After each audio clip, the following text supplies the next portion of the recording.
and gentlemen, your boy just got off work. And guess what? Edge of Fate reveal trailer. Let's go, man.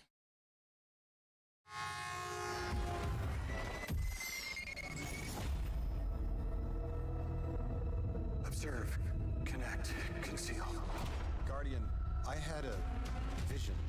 Conform, comply, return. They just wanted to show us disasters. Bobrix speaks to you, connect, Lord conceal. Gallo. I'm Bobrix has not correctly joined human the channel. anymore. Return, conform, comply. What? No one else should know what this feels like. What the hell is that? No. Oh, look at that gun. No, don't show us no shit we already done seen, gang. Come on now. Oh, that's... Commander, remove your scornful blindfold. Observe, connect, conceal. What the hell? No. You pretty much like a god on this shit, bro. Like you.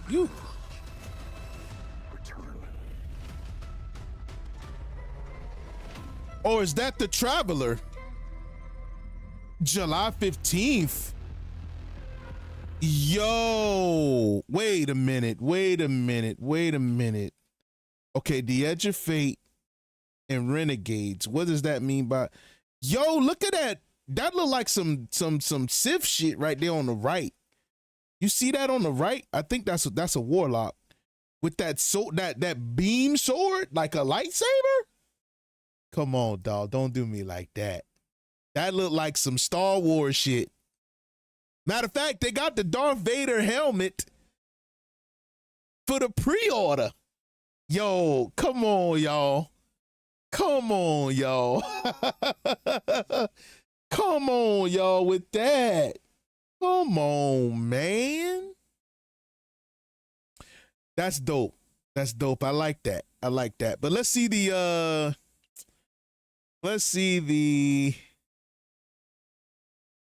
what you call it? Let's see the Edge of Fate to Edge of Fate reveal event. Okay, let's look at this. It's gonna be about an hour. I'm not doing it through PlayStation. Let's do it straight through Destiny 2's channel. Make sure to subscribe over there for the content. That's where I'm getting this information from. I'm gonna skip around a little bit so it won't be a lot of waiting. Oh, they got right to it. Well, shit. All right. I'm gonna shut the hell up for most of it until I get excited. We'll get right to it. Yeah, boys. What follows light and shadow is silence. That silence breaks. I am summoning you as a new age begins. What's the emissary? I see sapient life turn to each other. They remember how to look to the stars. They remember curiosity. They remember how to thrive. But they have forgotten.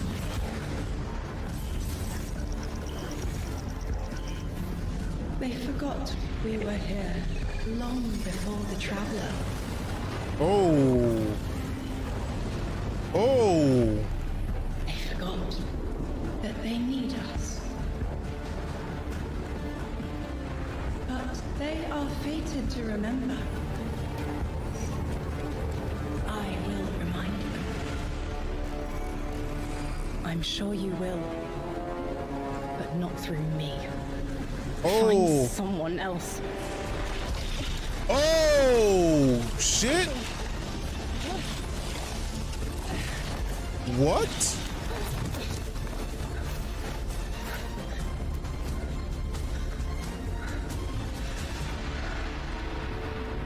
My will is my own. Oh. Oh. That was the emissary. Whoa. All right, everyone, hello and welcome here to Bungie HQ in beautiful Bellevue, Washington. We have got an amazing stream lined up for you to tell you a little bit about the Edge of Fate and the future of Destiny 2 as well. My name's Andy. I work on the social media team here, but no need to worry. As always, I am joined by some of my amazing colleagues here at Bungie to share some of the finer details of the stuff that we're going to be getting into today. So how about we go ahead and get into it so we can show you what we got. Starting first with this gentleman on my right and to your left is someone that you've probably seen if you've tuned into our streams before or Vidocs, the one and only Mr. Robbie Stevens, Assistant Game Director here at Bungie. How you doing? I'm doing great, Andy. It's always a pleasure to spend a day with you. Yeah, it's been a nice time, honestly, hasn't it? Yeah, well, always. To that end as well, for anyone that doesn't get to hang out as much as we do, can you tell everyone at home a little bit about yourself and what you do here? Yeah, sure. So I'm one of the creative and game directors for the game. So that means like I'm a vision holder and I work across the entire Destiny team with people like Allison and Dylan on the couch here to chart a new course for Destiny and a new future for the game, and just incredibly excited to be sharing with everyone today of what we've been up to. Yeah, can't wait. We've got a big show ahead, so thank you for being here. Yeah, of course. And of course, as we move, pardon me, right on down the line, someone who again has also had the good opportunity to join us on these streams as well, and is now firing some finger guns like a pro. Destiny's narrative director, the one and only Allison Lures. Allison, hello. how's it going? It's going so good. I'm here on a couch and I get to yell about Destiny with you. So Not it's a a bad good day. Yeah, honestly, I'll take that anytime I can. Well, Same. for anyone who also hasn't had a chance to yell on couches about Destiny with us or hasn't joined us in the past, Yeah.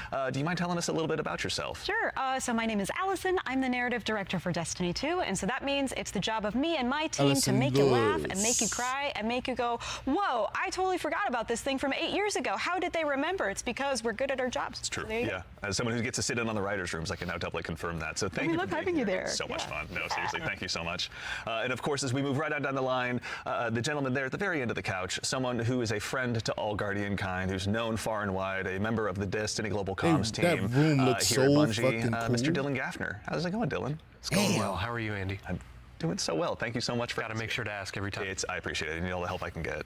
Well, to anyone out there who may not have accosted you on the wild world of social media or is just somehow meeting you for the first time, do you mind telling us about what you do here at Bungie? My name is Dylan Gaffner, formerly a community team where we would go out, collect your feedback, translate it to the dev team, and then bring their information back to you, kind of be that middleman. Now I'm on Global Comms, so I'm going to be in more of like a puzzle piece organization stage of what do we talk about, when do we talk about it, why do we talk about it, and then just making sure we get the information out to all players. Yeah, well, we all appreciate it. Thank you for always being the voice of the player inside our hallowed halls. We appreciate it. Thank you. All right, well, now that we've kind of got the intros out of the way, let's talk about our new saga. Robbie, Let's let's start talk with about you. What's up next in Destiny, and where are we exploring? Yeah, so our first expansion this year, The Edge of Fate, is the start of a brand new multi-year saga called the Fate Saga. And so we want to tell a story about something older, about the nature of fate itself. Are we bound by it? Can we fight it? Because before the Traveler ever arrived in our solar system, there was already space magic here, Andy. Yeah. And so ultimately, this is a story that we're going to explore one of Destiny's biggest mysteries and the foundations of the universe itself. You're talking about the 9, aren't you? Who Yeah. told you? I think it's Subtle, How did I you know. guess? Yeah. We did such a good job. The with 9 this is season. very Buried that interesting lead, didn't name we? for this, Yeah, you a know. little bit. But I mean, to Do that research end, on so 9. who, and maybe more appropriately, what are the 9? Yeah, so buckle up. In the simplest description possible, the 9 are extraordinarily powerful beings that have been in the solar system for 9 governs the way, 3 way, and the way, way 6. longer than the Traveler. We can think of them as being kind of connected to each of the major celestial bodies in Sol. So that's each of our 8 planets plus the sun. Sorry, Pluto. It's messed up. Didn't make the cut. All right, fair. I don't make the rules. Yeah, there you go. But the important thing to know about them is that this is why we're going to be so focused on the solar system for the next saga. We want to ask questions about our home that we've never asked before. Yeah. So when it comes to the 9, obviously, Eagle-eyed Guardians have been able to spot references to them for quite some time, whether it be outright ominous or a straight-up game show in some cases. Can you tell us a little bit maybe about what we should expect from them? Expect to be surprised. We're, like you said, the lore of the 9 really ranges from like Star Horse infinitely neighing to the 9 doing genuinely awful, awful things in our lore. And so the important thing to know about them is that the 9 are individuals. This isn't a collective. It's not like a hive mind. Each of them are kind of their own being, their own person in the loose definition of a person. They have different wants and desires. They can ally with different members and fight with different members too. In the words of one of our characters really early on, there are aliens, and then there's aliens, and then there are aliens, and that latter one is what the 9 are qualified as. Fair enough. All right, so beings of obviously immense power, something that the Guardians have gone toe-to-toe with in the past. We've even faced off against the very embodiment of the darkness itself. Yeah. What could be tougher than that?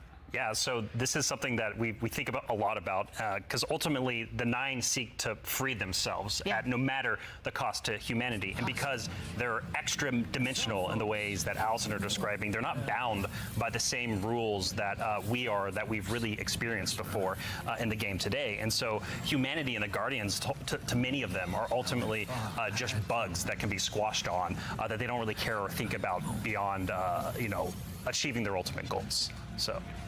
Yeah, I mean, like, for the last 10 years, Guardians have really just been making their own fate. Yeah. I mean, so the 9 is challenging that.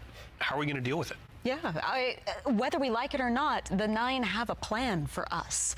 And like you said, Guardians are really good at making their own fate and going out and deciding who they want to be. But what happens when them deciding to make our own fate is exactly what our fate is? Like, what if that was the plan all along? These are extra-dimensional beings. That means they perceive our reality in a very different way and can interact with it in a very different way. It's like they're a move ahead in chess. Weird. What a reference. But you were mentioning, obviously the Fate Saga is one of the subjects of today. How long can we expect the Fate Saga to last? Yeah, so the Fate Saga is going to play out over several years, and ultimately we know where we're driving this car. We know where we're going with it. But the conclusion of the Edge of Fate itself is going to leave you with more questions than answers, and it's going to be the catalyst into this new multi-year saga, because we really want to return Destiny to being a game about big questions, right? And so the way we think about this is about pouring jet fuel into the speculation engine of the game. So we're going to be revealing a lot of ideas, a lot of concepts, and many of them we're not going to be answering immediately, because we're going to be telling the story over multiple expansions, and we're going to be giving you those expansion beats more times than we have before in the past. And so the Year of Prophecy kicks off with the Fate Saga, and with it, humanity is now set on a collision course with this celestial pantheon of the system that has been here for a very long time. And so the Edge of Fate launches on July 15th, and then the second expansion of our Year of Prophecy is Renegade, which comes this winter, and then later in 2026 we've got Shattered Cycle and The Alchemist. It's a lot of stuff. Yeah. A lot of exciting beats. And so again, the Edge of Fate is just the beginning of this long journey of this awesome vehicle we're all jumping into and driving together, and it's going to take us to some new places. That's exciting. So with regards to the Edge of Fate right here in front of us, you were also nice enough to bring the class something today. You've got some gameplay with you, right? Yeah, we got some clips. Oh, yeah. Yeah, we should show those off. It's a doozy. Let's check it out. Like the present. Let's check it out. Yeah.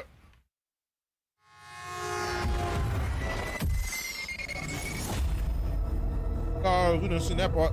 Observe, connect, conceal. Guardian, I had a vision. Conform, comply. Look at that. One thing about Destiny and Bungie, they make sure their environments are beautiful, man. I'm not human anymore. Return, conform, comply. No one else should know what this feels like.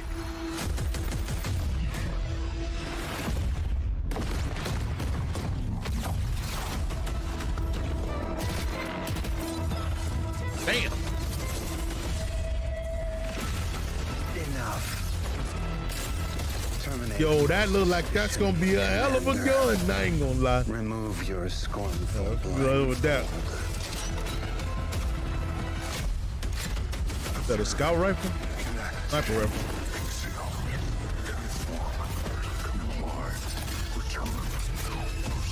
The fuck?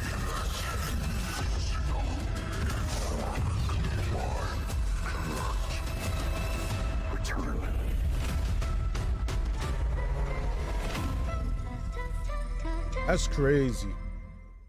That's crazy. All right, that gives us an awful lot to go ahead and continue to dive into. And here to help us go ahead and explore a little bit more of it, everyone, you probably noticed we've been joined by someone new here on the couch. We are privileged to be joined by someone who's the originator of perhaps my favorite all-time Destiny emote, the one and only Dave Samuel, art director here at Bungie. Dave, how's it going, man? It's going great. Thanks for having me. Like Absolutely. For anyone who maybe for some reason somehow doesn't have that emote here in their collection or hasn't seen you in a past bio, do you mind telling us a little bit about what you do here at Bungie? Yeah, I'm art director on Edge of Fate. I work with the art team to visualize the narrative and design and kind of bring it all together. It's a lot to bring together. Thank you very much for being here today. Yeah.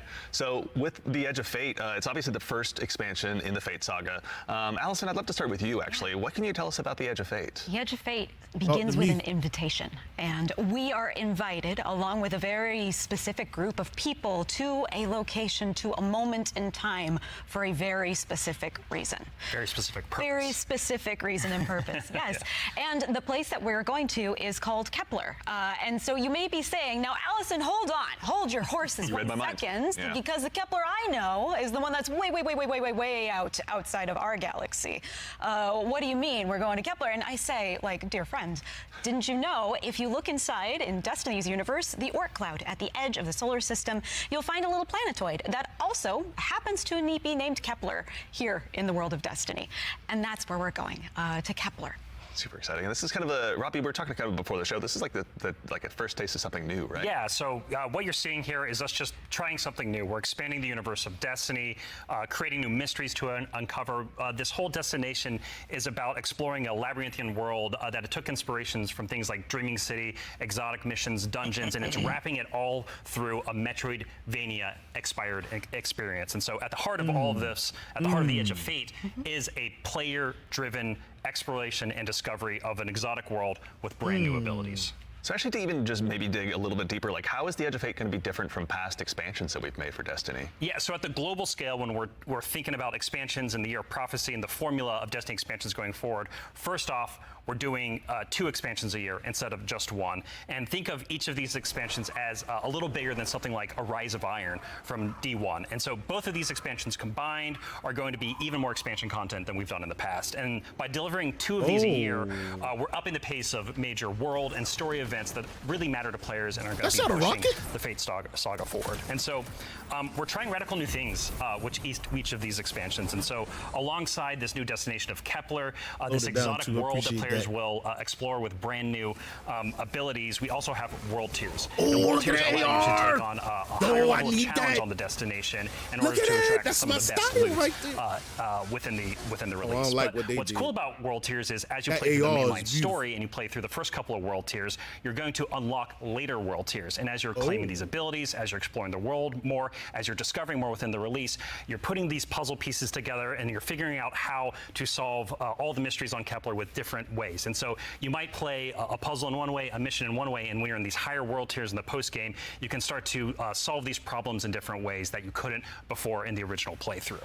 And so alongside all of this, we're also going to have a ton of quest content that we're rethinking about how we use within the game. And so on Kepler, there's some non-linearity within the destination itself. And so with a lot of our side quest content that is related to the critical path, but you don't have to play it. It's there for you to explore. It's driven by your discovery of the world. You're out in the field, you discover something and you pick it up, and that's going to help you explore the characters and the world of Kepler more and go deeper on that story. And so, yeah, again, this is all about us just looking at the formulas that we've been building in Destiny over the last 10 years. And some of them are really strong, but they're due for some experimentation and some radical changes. And so that's what you're seeing here with the first taste of the Edge of Fate. Very cool. Yeah.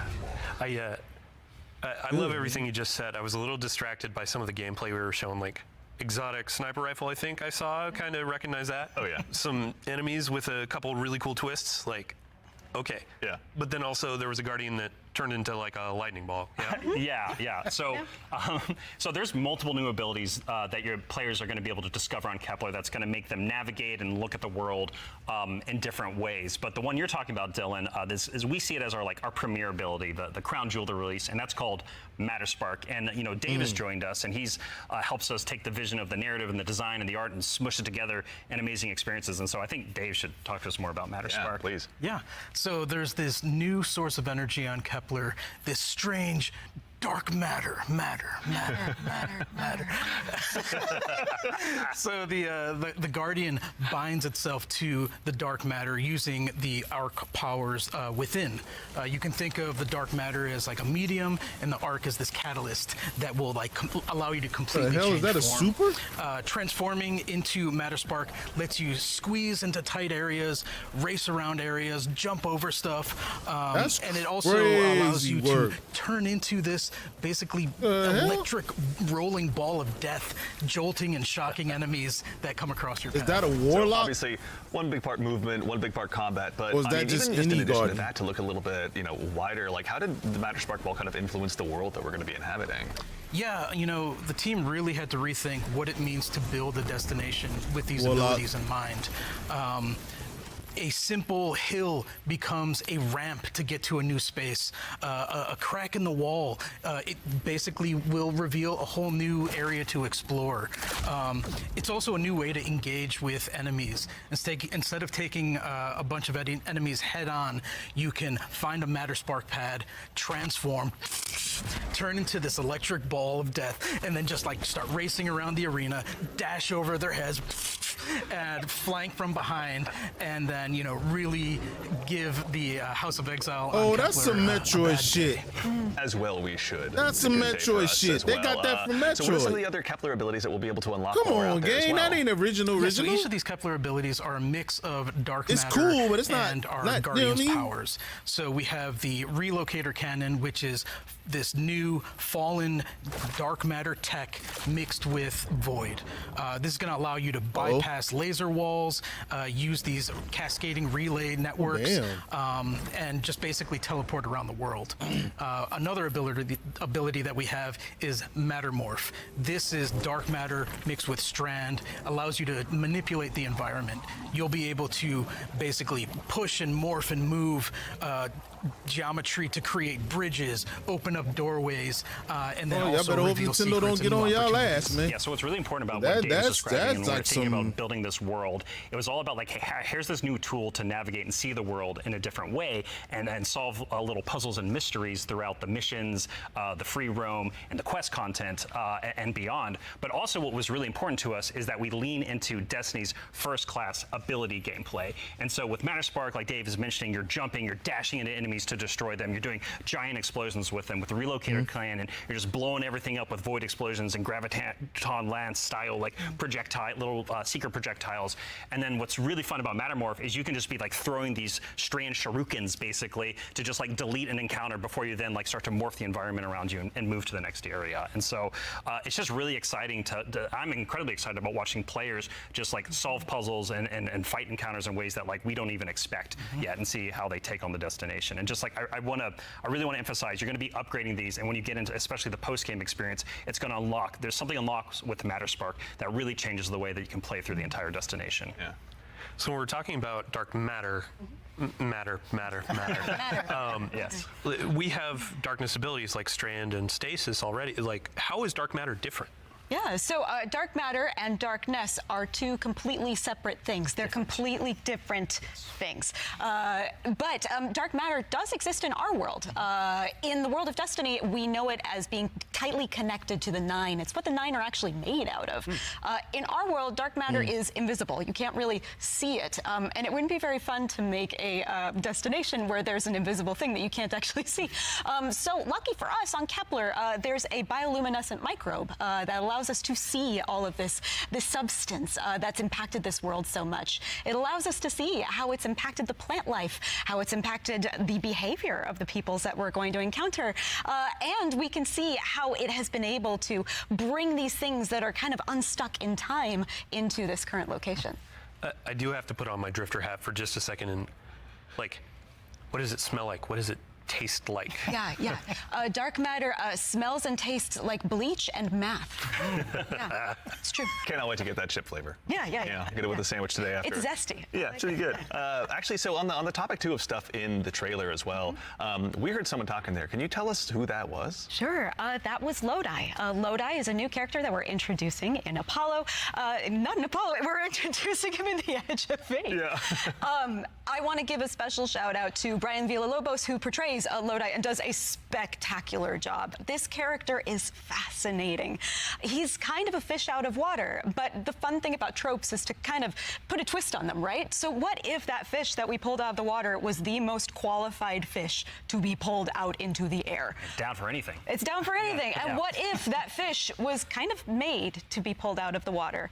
I don't want to give away too much because this character is way more fun for the players to figure out what his deal is, but I will say that Lodi is very, very far from home. Very fair, very exciting. So, I do have to call out too, before we started this, you and Robbie were talking about how Lodi is like a notice me character. Oh yeah. Robbie wanted a senpai. I did. I wanted someone that I just wanted to spend a bunch of time with on this new adventure we're going on. Yeah, a friend that we can look up to. Yeah. right, Notice me. Notice me. Yeah, of course, it writes itself, or rather Allison does. So with regards to the characters as well, so is it a whole new cast of characters in the Edge of Fate? No, we're going to see some new faces like Lodi and other characters, but we're also going to see some familiar ones too. Ikora is here. The stakes are high enough that she's here investigating what's going on. And as it turns out, in one of our major mysteries, she's kind of at the center of it. She was invited here, as was Lodi. Same as we were. All of it's kind of tied together. Very exciting. So the way, if I can, the way we think about this is about all these characters. Their fates are intertwined in some way. There's these puppet masters that have been pulling the strings for a very, very long time in order for everyone to get here at this moment. And so, as a guardian and these characters involved, they're going to have to decide if they're fight your fate. Like that's what we think about. For these individuals, that's what they're going to have to go through and determine about how they can stand up to this new conflict that is surrounded by the Nine, because they are fated to be here. And what does that mean for them, and what does that mean for their future and the future of Soul itself? So with regard to these new characters and this world we find ourselves in, was there anything about that setting, or in particular, that really influenced the creation rather of this world that we're going to be inhabiting? Yeah, I'll give you a list of fun facts.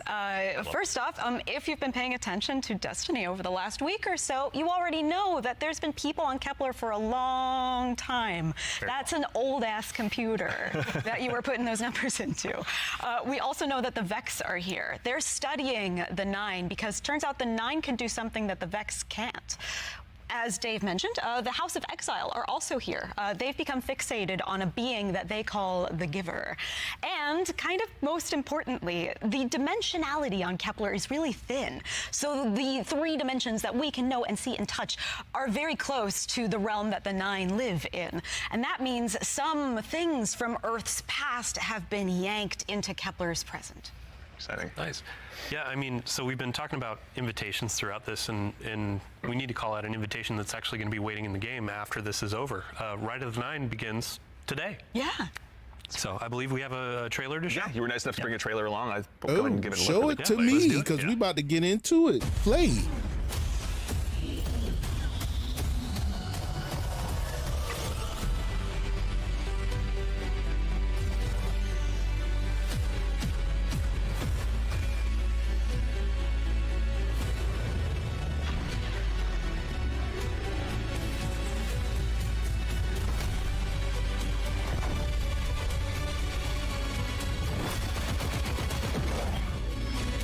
Damn.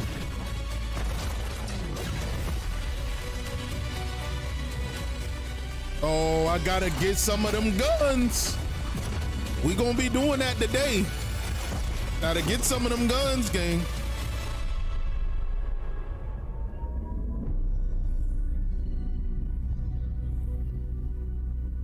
That's today. All right, so that's Rite of the Nine, which is our essential prologue story for the Edge of Fate. And these 3 dungeons that are featured in this event are free for all players starting today.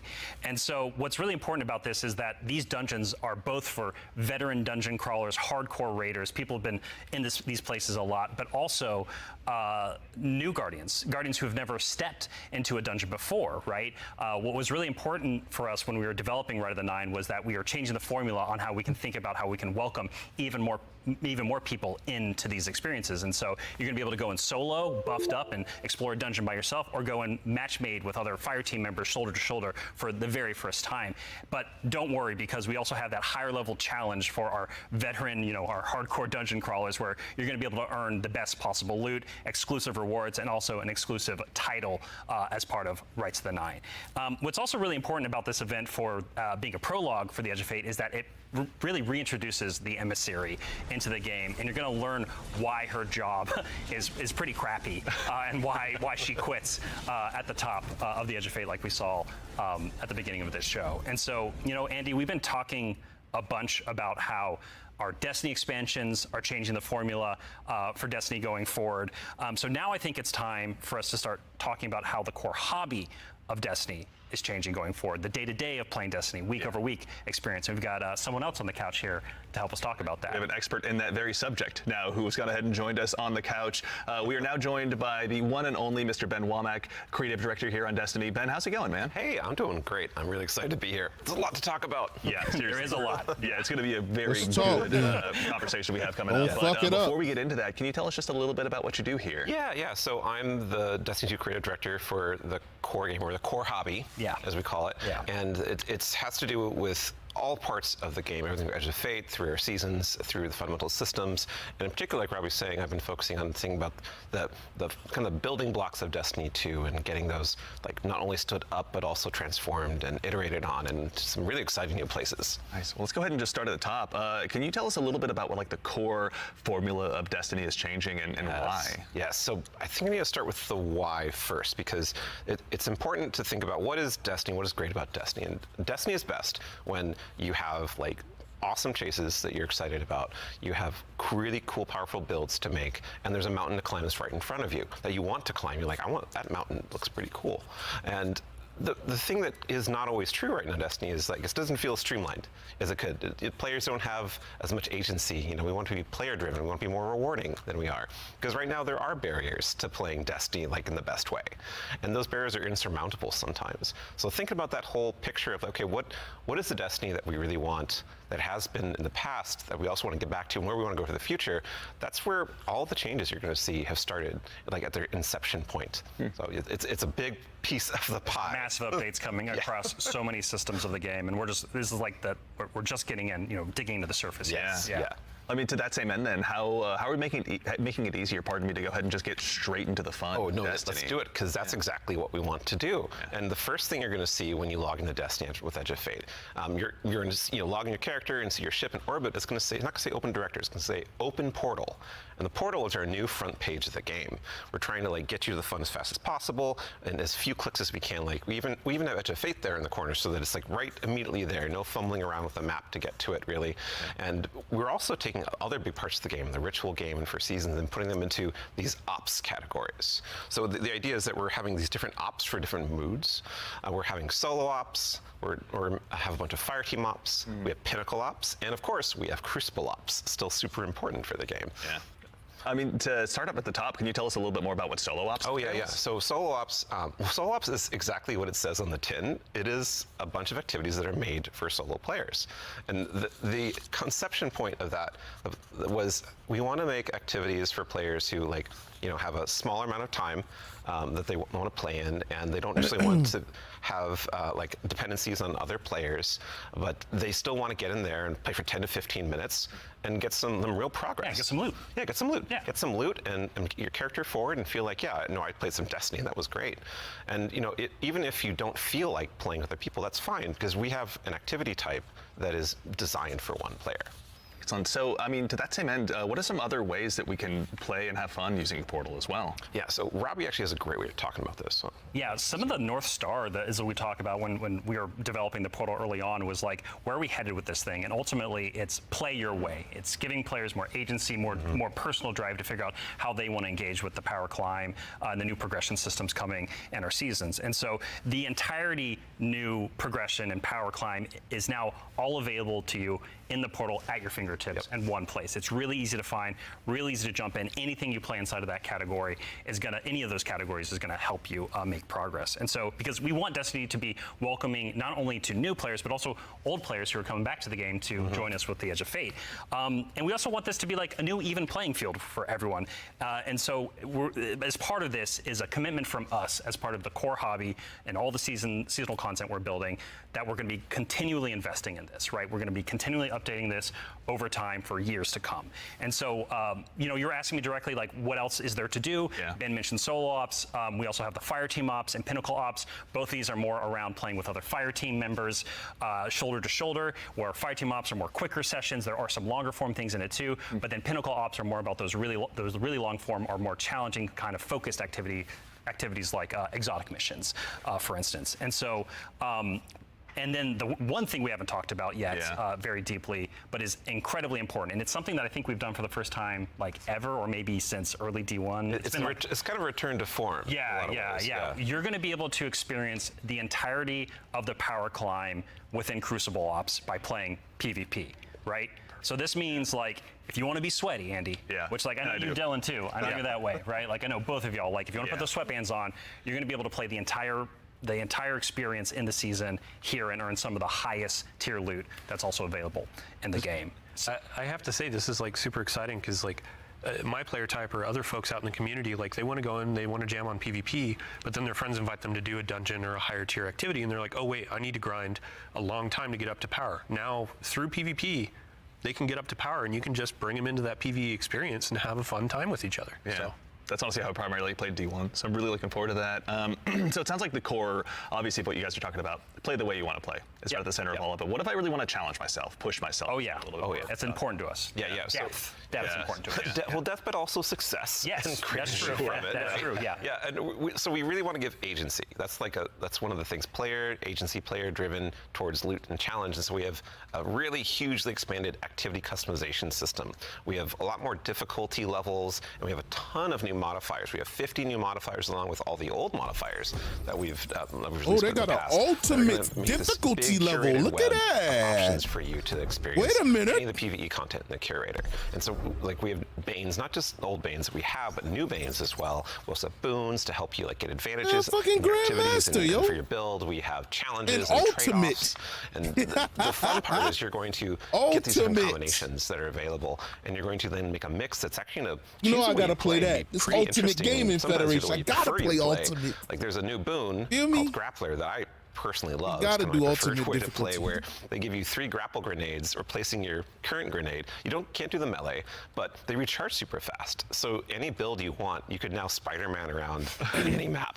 It's actually super fun. It's so fun. Yeah, I mean, like, what's at the heart of what Ben is talking about is what we kind of call the virtuous cycle, right? Where you're going to be crafting your build, tinkering with the activity, looking at, like, how you can earn a higher tier of reward by taking on a higher challenge. And as you earn better loot, you're looking towards that next mountain to climb just ahead of you all the time. And so this is really about how far you want to push yourself upwards within the portal itself. But also, we also are thinking about the people, and that's the depth, right? That's the depth of the challenge that we're talking about. That's also, but we're also thinking about the people who don't have as much time to play with, like, solo ops. And also, if you're scared of modifiers or you're scared of customizing these activities, or you just don't feel like doing it. Yeah, no, that's a great way to describe it. Thank you. We have a bunch of quick play options, right, Ben? Yeah, quick play options, and we actually have matchmaking and fire team ops. And we have fire team finder, and so you're able to, like, really choose kind of what you're in the mood for. Oh yeah, we technically have matchmaking across every activity that exists. Except for solo ops, because that's solo. Right, But yes. Otherwise, but in the fire teams or pinnacle ops, it's everything. Yeah, you'll have options to play by yourself or with other people. Oh, actually, a really fun part is you can play a strike by yourself as hard as you want it to now, which is really fun. Yeah. Well, you're talking about like all the different boons and combinations. I think at one point you were saying around 50 or something like that.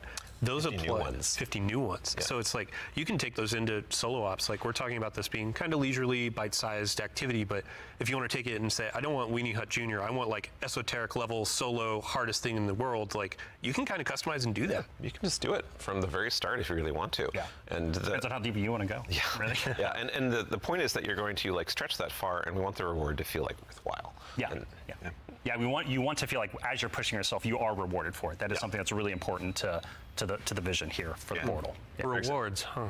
Make sure we reward it now. Aren't there? It's funny you mentioned Yeah, that. you know how y'all do. Modifiers, but let's talk about gear for a little bit here. Yeah. What's changing about loot and why should Guardians care? Yeah, so like talking about chases and mountains and That's all builds, I like care gear's at about. the center of all of that. And we actually have two giant Me gear another changes gun I'm like gonna, that propellant. Put in two little buckets for us to talk about. The first one is Armor 3.0. Oh and my the next God. one is Gear Armor. Tiers. And so like talking about Armor Gear 3.0 tiers? first, we are probably making the biggest change ever since Shadowkeep. It's around the huge. system. It's yeah, enormous. It's a huge change. Yeah, so like we're adding set bonuses, Holy which is shit. a long requested feature for all the new armor that you're going to be able to get at Edge of Fate launch, and we're redoing all the stats on armor where they can now like exceed 100. Go beyond 100. Go beyond 100 Oh for my extra God. bonuses. Yep. We're going to every single piece of new legendary armor that drops is going to have all the energy filled in, so you can build crafting right away, and it's going to essentially like. There's more features actually that I could talk about, but I don't think I'm allowed to yet. Fair. Well, something that we can talk about too, you mentioned gear tiers as well. Yeah. Let's talk about that a little bit. Yeah, so gear tiers are very exciting because every single legendary weapon and armor that you can get is going to have 5 gear tiers, starting from 1 going up to 5. And like we have a 5 gear tier 5 piece of legs armor on the screen right now, and you can see that like this is like looks really cool with iconography, but it also has a ton more stats. And oh look, what's that? Energy 11. Yeah, the energy. Yeah, that energy says 11, and it's true. 11. Yep. It's not a typo. Like energy is going to 11 for the higher tier armor, and so if you want that for your crafting opportunities, it does like give you some new options you never had before. You're gonna have to challenge yourself to get more higher tier power. armor and keep on going to get yet What I'm more higher talking tier armor about. to get those options. Yeah. And this is also not something that's just relegated to armor, right? When it comes to weapons, they're obviously getting their own refresh as well. Yes. I mean, what's Destiny without chasing some? Let's go. Yeah, like weapons seriously. are part What of we the player talking identity. about? You know, some people like have a gun that they love. You and got fashion, and then you have gunplay. that's right? true. Oh though my we do God. have fashion for your guns a bit now. Hey, well, so because once you reach tier 5 for your legendary drops, you're going to be getting tier 5 weapons, and those have unique shader treatment.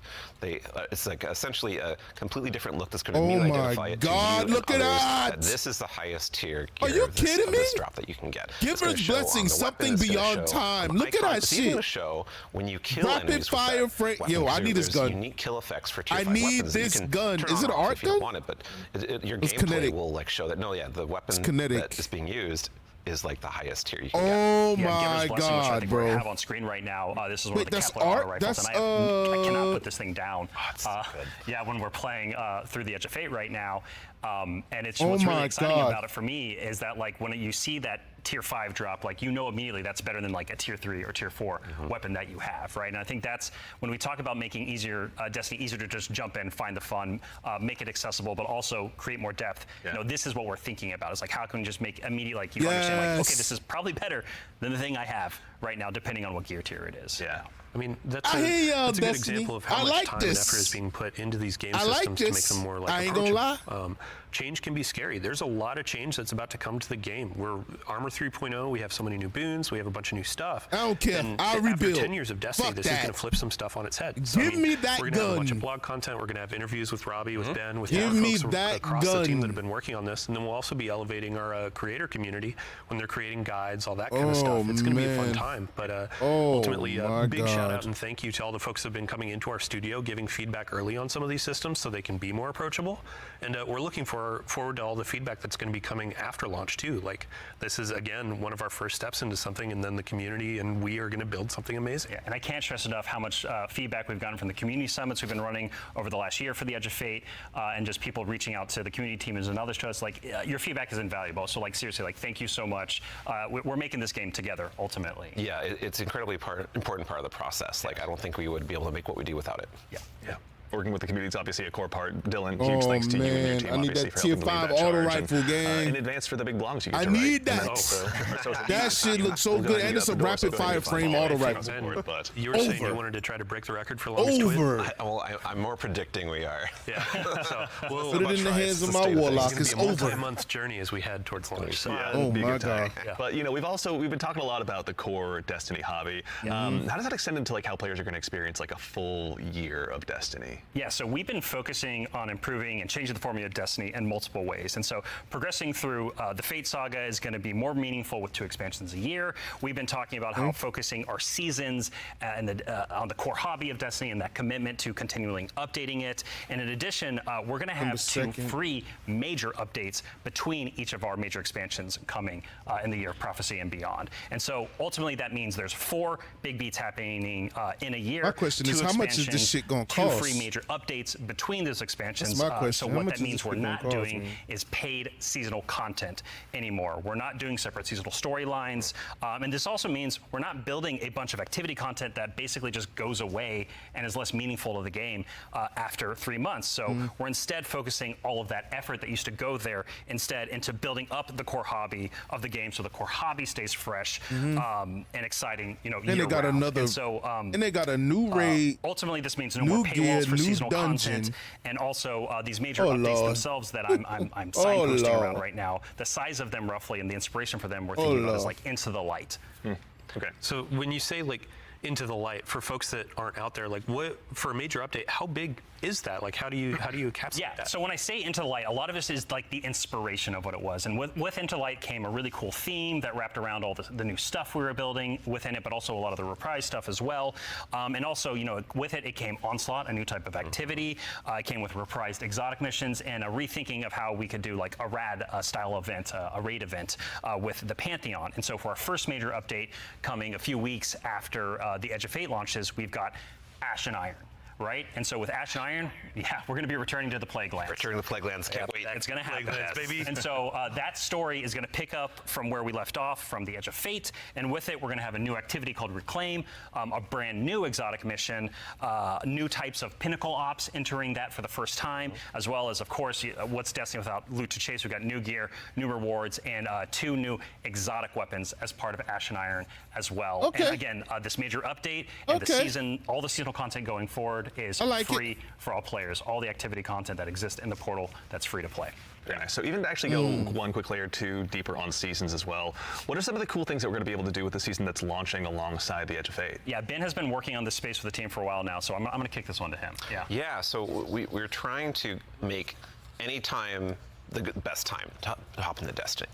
And one of the ways we want to do that is we want to invest in events that are like accelerating the game and enhancing every part of the game, but also bringing new cool stuff. And actually, we've been working on this so long, we actually have some new cool stuff coming before the Edge of Fate. It's a special little treat. Wait a minute. Special treat. Wait a minute. So this Wait a Friday, minute. What you we can talking play a little event, maybe you've heard of it, called Heavy Metal, which is Tanks versus Briggs, a new PvP mode. It's super fun. I'm not down. I don't really like PvP, so I might play it.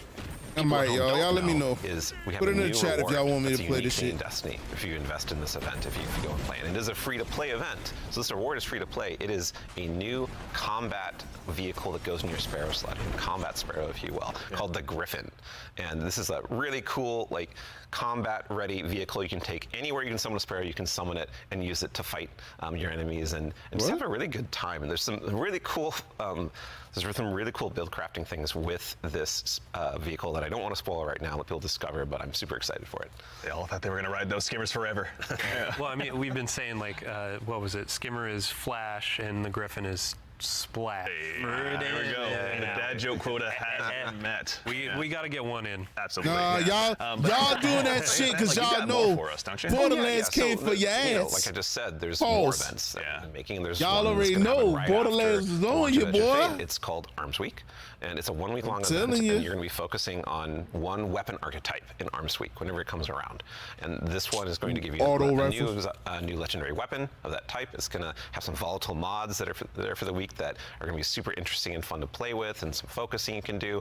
But you know, there is a problem when you say this event is going to be about weapons and about using them. Yeah, you got to have a place to test all that out. Right, and so I mean, I've been doing that in EDZ this whole time. I don't know about the rest of you. Those poor dregs. Right? Yeah. But there is a new way now. We have a new feature, a long requested feature that is being added to the game with Arms Week. It is the shooting range.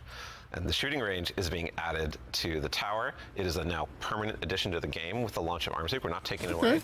And you can go there and you can try out everything in your kit, everything about your build, with all sorts of simulations of different kinds of enemies and situations, and it's all real damage numbers. It's like it's even got a scoreboard. It's even got a scoreboard. For you right there. and your fire team. Yeah, your whole raid team can go down into the shooting range and try out, like, see exactly how well you're going to do for some kind of boss at this range or with a say, yeah, who can do most of the damage, right? Yeah, well, you're probably going to know. That So we have a rally flag. It's not just a shooting range. Like, you can go beyond the firing line and use your abilities too. Yeah, you totally can. And like, if you wanted to, you could even take in Prismatic and pop Transcendence and try that out. And well, I think the reason why we're not seeing that right now is because it's a Titan. Yeah, it's a good soldier. yeah. Standing on that firing line. Yeah, standing on the firing line. It's all about building that line and standing. Yeah, exactly. A lot of theory crafters are going to have to go ahead and have some upheavals to their Google Docs, I'm guessing.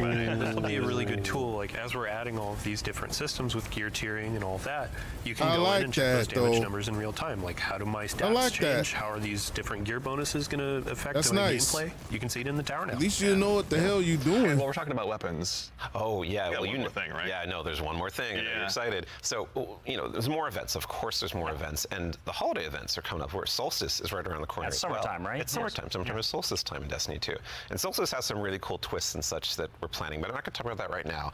I want to show you all the new hollow foil treatment we have for Solstice weapons. Say what? So here we go. Don't play at me like that. This is the hollow foil treatment for Solstice in 2025. Look at that. It is. It's amazing. Every time I look Oh, at it, that it shit is look an good, ocean, man. And the line, yeah. We put the You're ocean on taught it. God, how did we Apex. do that? It's beautiful. I love it. Oh my Any kind God. of weapon that drops for this event can have a hollow foil. Yeah, no so matter it could be what tier the 1 or tier 3. Yeah, any weapon. Tell me we get that shader. They're like, the tier 5 hollow foil. Ooh. Like that's gonna be a chase. Oh man. Our other events will also have hollow foils. Yeah, like Arms Week. You're talking Arms Week about. will have its own hollow foil treatment. Like we're every event, a major event we have, will have a hollow foil treatment. The holidays will have their own kind of special one, but yeah, Arms Week will have their hollow foil drops that you can farm as well.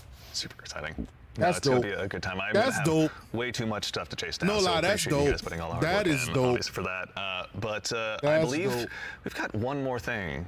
Yeah, I That's mean, we've dope, been talking a lot about, here are the free updates coming to Destiny, the portal, a bunch of different stuff, Edge of Fate, but we also have another expansion, and we need Allison back on the couch to talk about Right, it. yeah, Allison. She's the best one to talk Yeah, about. we've got something very exciting, and so once again, Allison, thank you for taking the time to join us today. We appreciate it. Of course. I'm so excited to be the one more thing. Yeah, it's a tradition around here, so we're glad that you could obviously go ahead and lead us into this one. But, as Dylan mentioned, we've talked about the Edge of Fate, but this is the first year we're going to be doing 2 expansions over the course of a year. Can you tell us a little bit about Renegades? Yeah, so we're going to have a dedicated reveal for Renegades in September alongside our major update, Ashen Iron. But earlier we were talking about how sometimes our formulas can constrain us from experimenting and innovating. And so in that spirit, Renegades is going to be very different from the Edge of Fate. What I can tell you, and we'll talk plenty about it later, is that we're going to be experimenting and innovating with activities, with social mechanics, and more.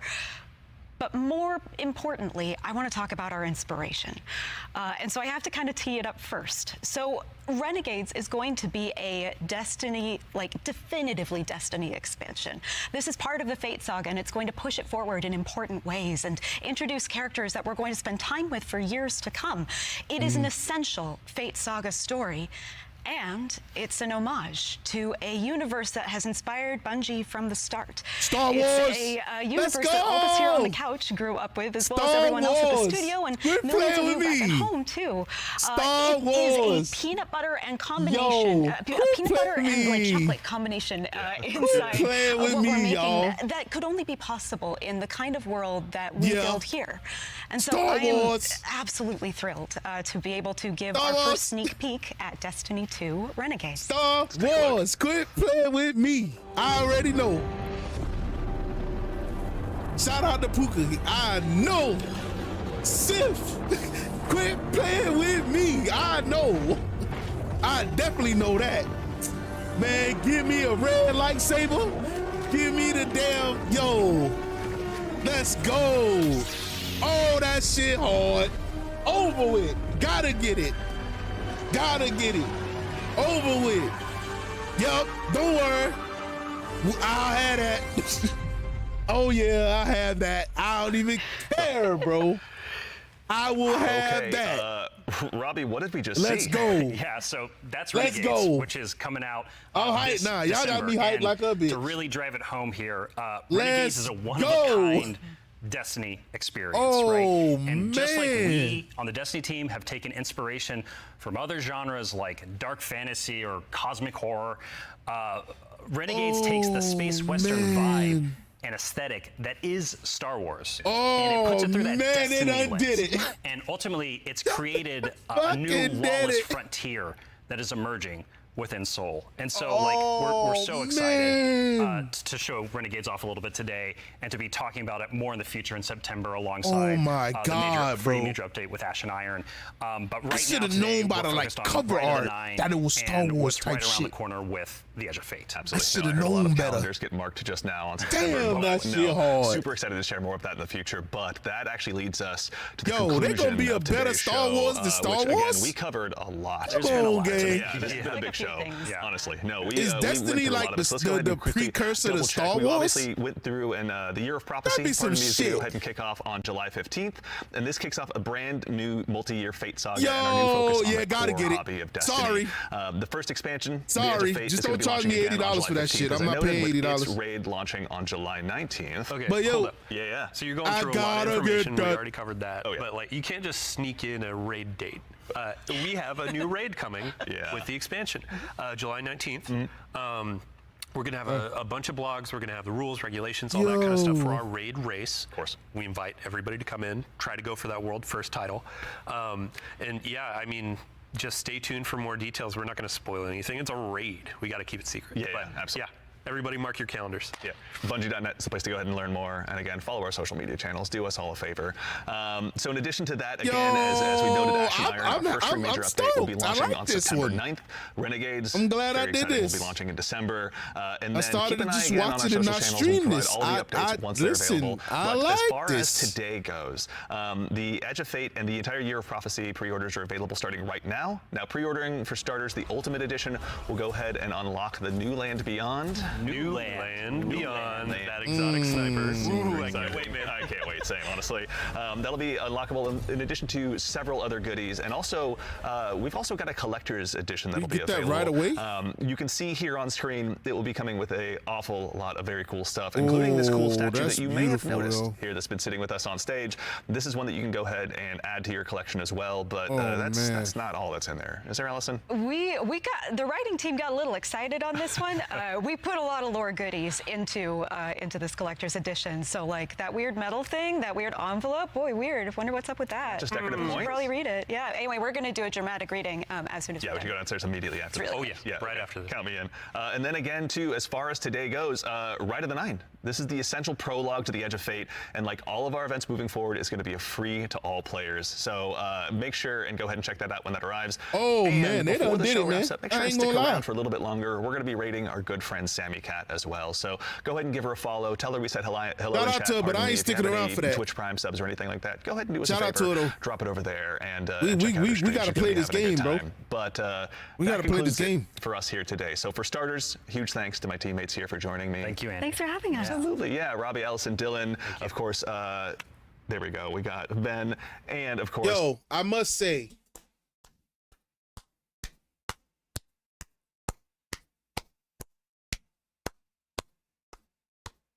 I must applaud this. Listen, y'all. Listen. And I wish I had my light so y'all could actually see me, but it's cool. Listen. Bruh, I think they done did it with this one. I ain't even gonna lie. I thought it was over for them. I thought it was over. I thought it was over. I thought they was bullshitting with the content. I thought they wasn't coming with it. And then they hit me with that shit. Some fucking Star Wars. Oh my God. Like, bro.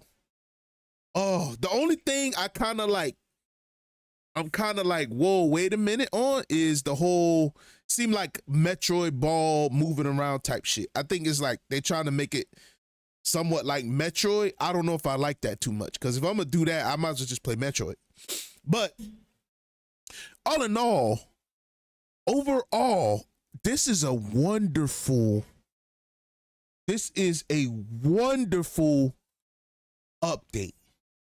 I love it. I love the expansion, and especially that second one, that Renegades. Oh man, I gotta get it.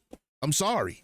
I know I'm gonna get the Edge of Fate, but that second one, that Renegades, I have to get that. That shit is like Star Wars and Destiny combined. I gotta get it. Sorry, I have to get that. I have to get that. I'm so intrigued as to what they're gonna do and how it's gonna like link.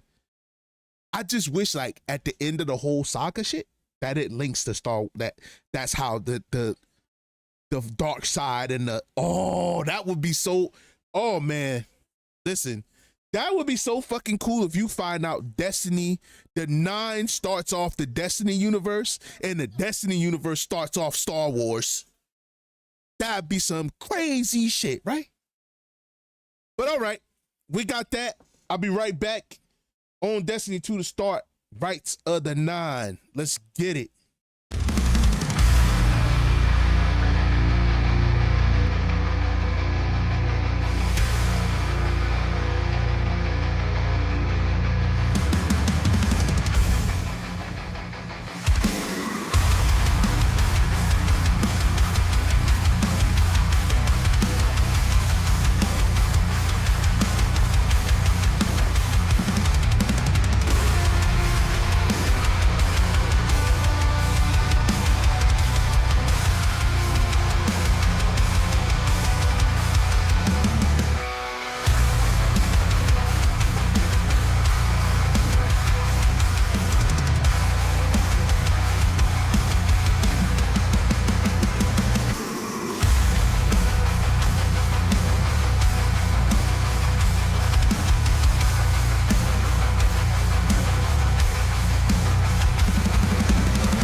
Alrighty.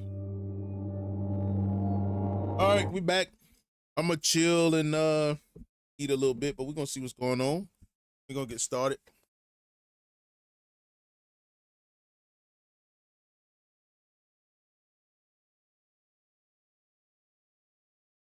How long you had this in there? Been cooking. Oh. Yeah, because I've been cooking. I didn't know the girls out there eating it. That's why I thought it was still warm. Want me to heat?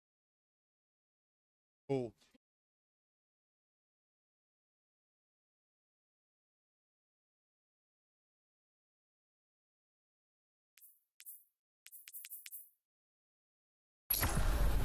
No. Here we go.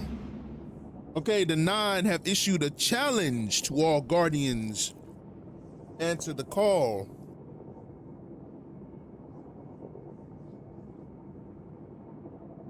And guess what? I want that auto rifle.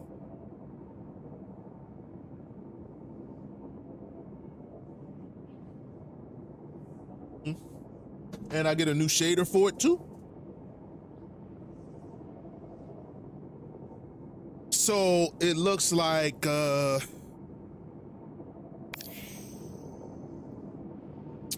prophecy. Oh man, I swear, yo. And then Lucas had a hand in it too. Man, these jokers crazy. Thank you. Them jokers crazy. But them jokers that made Star Wars, they know Star Wars people. Me, bruh. When I seen a lightsaber, first I was like, wait a minute, lightsabers, like a pistol, like Han Solo and them have. Come on, man.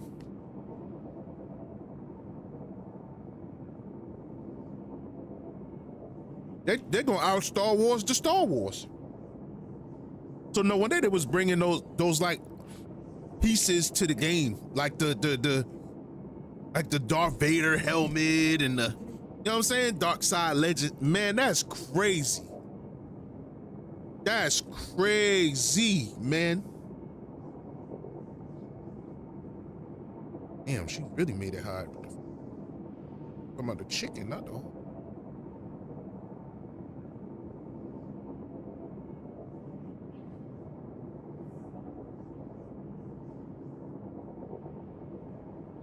Damn. All right, let's look. Let's see what we got going on. So, okay, if we go to Eternity,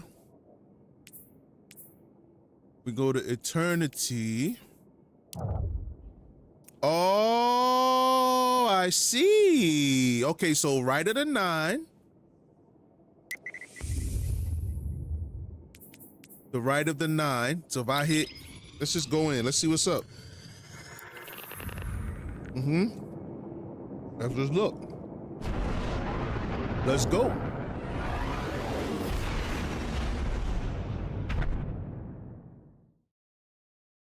Look.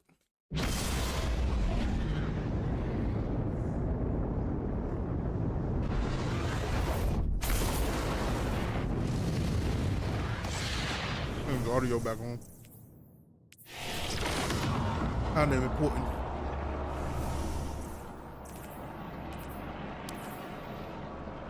That environment in, you know what I'm saying? I had the music before. Okay. We're gonna see what's to this. Okay, I hear about Alpha 810. Bring is over be like this, almost like metal wire in the goddamn phone. Like,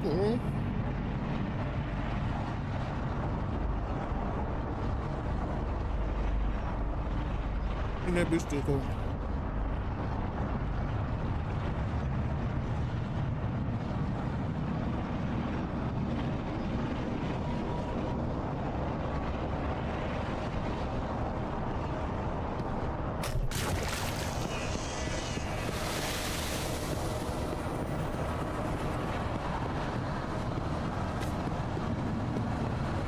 Oh, my emissary.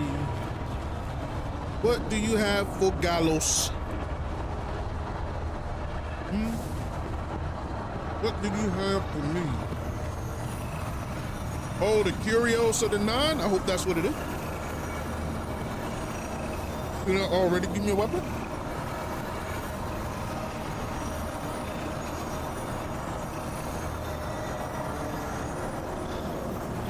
So I got like 11 of them things. Everything dies. What the fuck?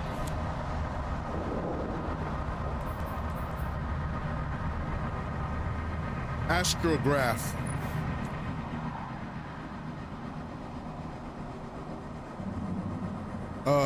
What's so funny? What's so...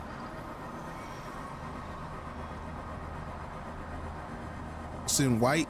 I mean...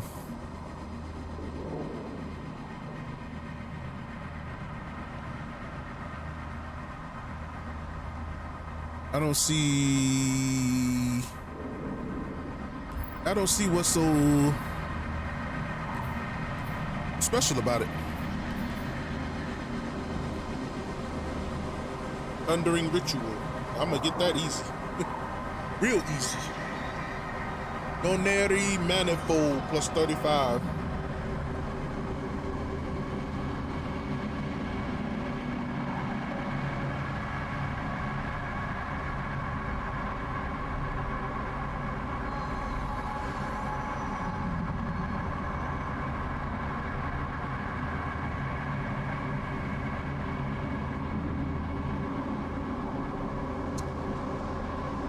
Emissary of the 9.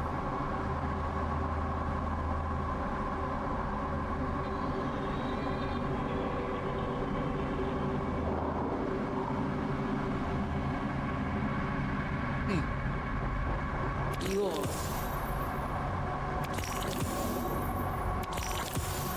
Such a fleeting thing.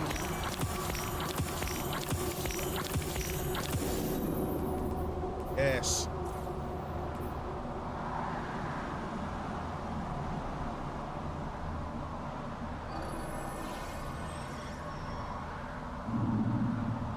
So I can redeem all the curio.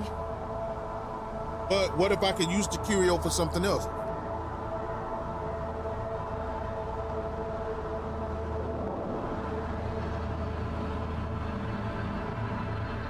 Wondering.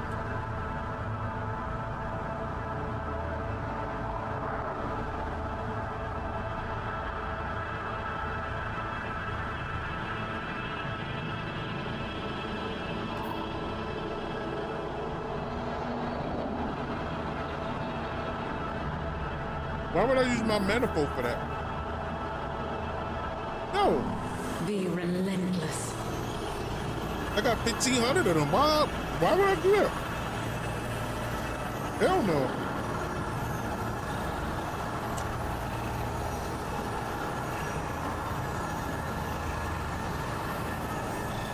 Hell no.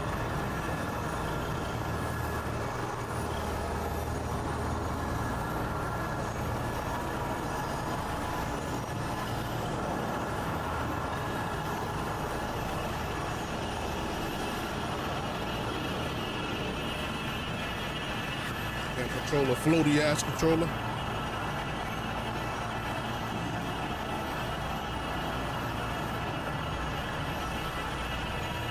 All right, y'all boys, let's get it.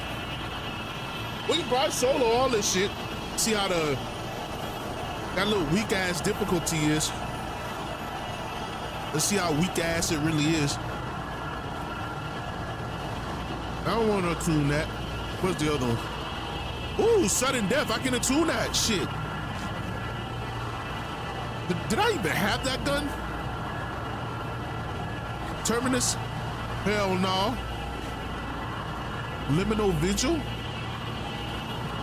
Greasy Luck? Cold I just rocket launcher. New Pacific Epitaph and No Survivors. No, where's the other gun? Where's my other gun at? Wilder Flight, which I really like that. Prosecutor. Listen to that. Soon that prosecutor, baby. All right. So, accept a gift from the 9. Redeem. Terminus Horizon Adept Weapon. What am I redeeming though? Oh, well, look at that. Well, look at that. Hold up. Look at that. Yeah, we love y'all for that. Hey, shout out to Bunch. All right, Izanagi's Burning.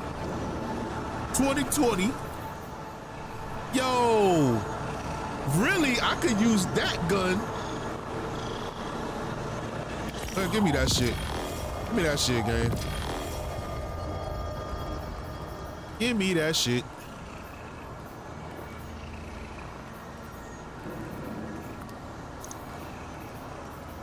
What else did I have that like wasn't worth shit?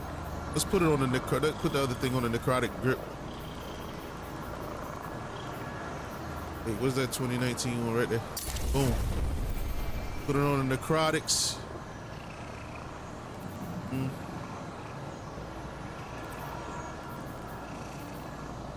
Izanagi's Burden. Relentless. Store that. Store that. Store that. Definitely that.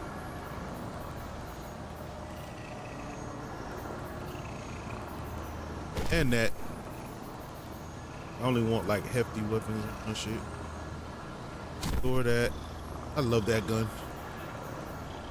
Store that.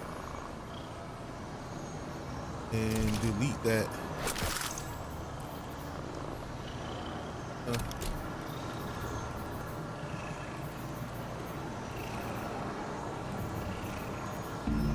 Oh, my other gun's not there. That version. Gravity well.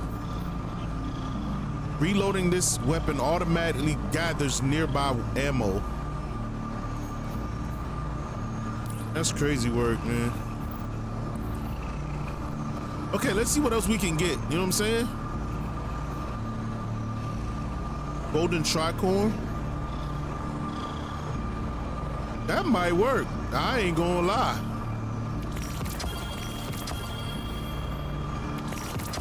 Adjudicator.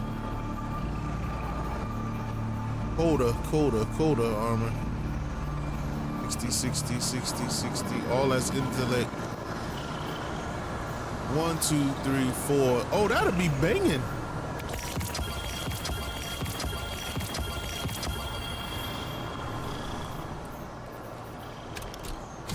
Coda armor.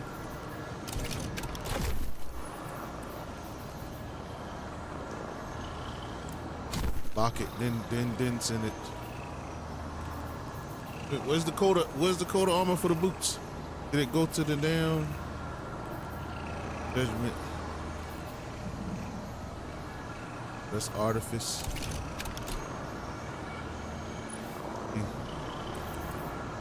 Oh shit! It's not It's all right. Sorry, baby. I gotta infuse you in my damn. Gotta infuse you.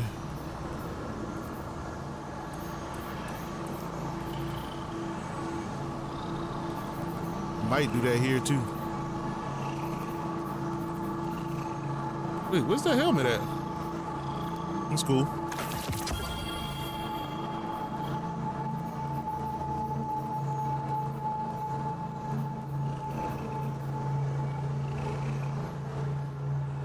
Or ability energy.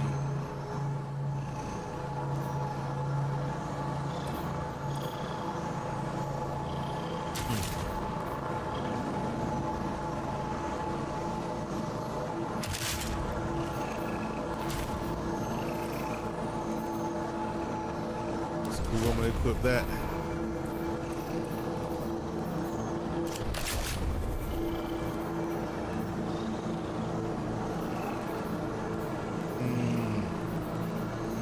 Thunderlord.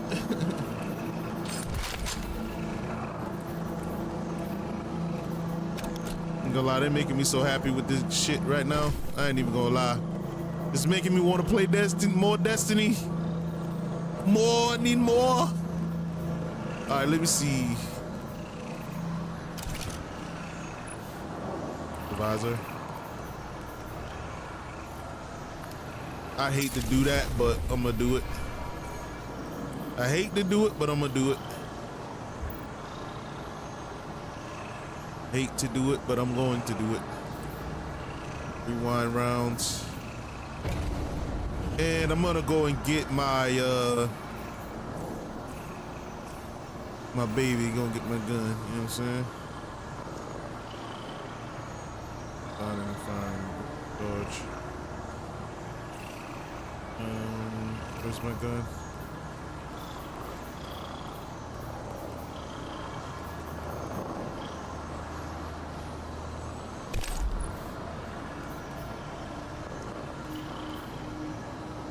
Fire. Ooh. And it prop reload speed. Man, quit playing with me.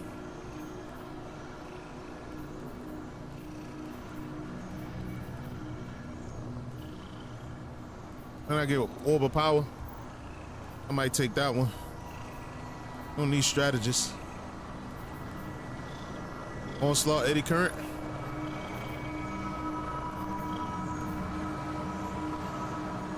Rate of fire. Ooh, that's a tough one.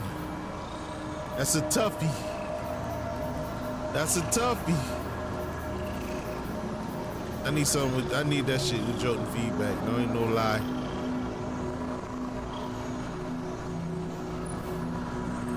That range, man.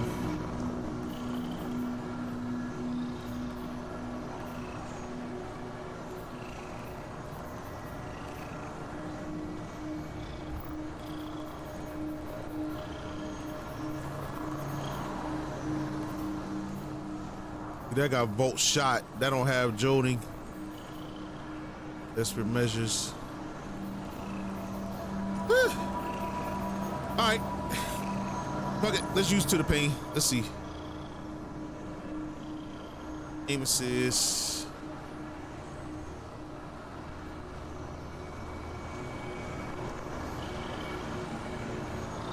No handling. Let's use the killing wind. Jolting. Yeah. Yeah.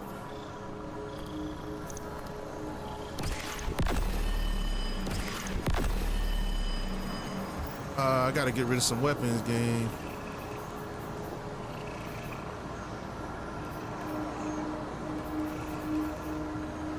I think I can still get that gun.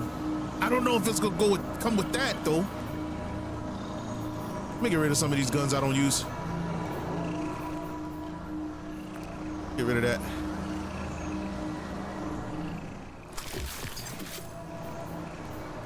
Yo, where's my where's my orbs though? I'm at my enhancement shit. The current onslaught.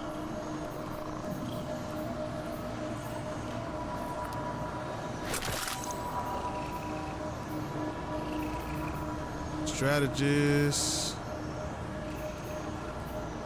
Target lock. Eddy current onslaught. Killing wind closing time.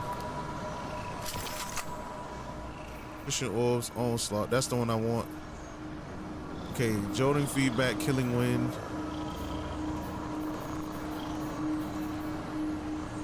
Keep that. Feel like some weapons I know I'm not gonna need. What's the Archer's Temple?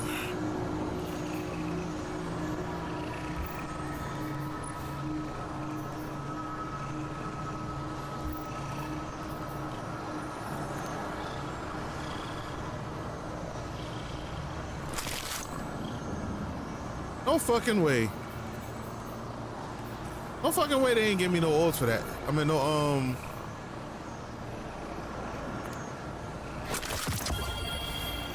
That's what I'm looking for right there, gang.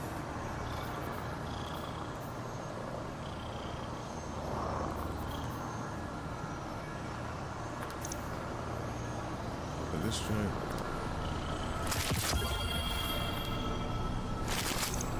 Get rid of this old shit. Like all the old shit I don't use.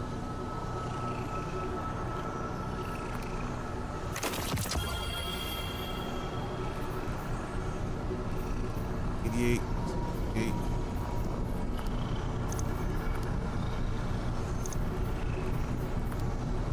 And I already got one.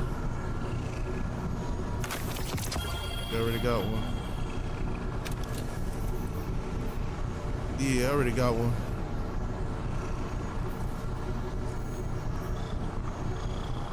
And like duplicates of like bullshit weapons. Rid of it. Okay.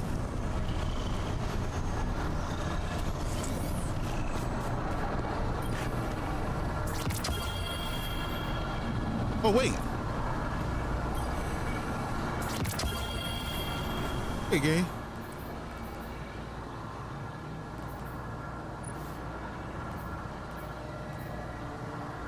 And it got the seal on it.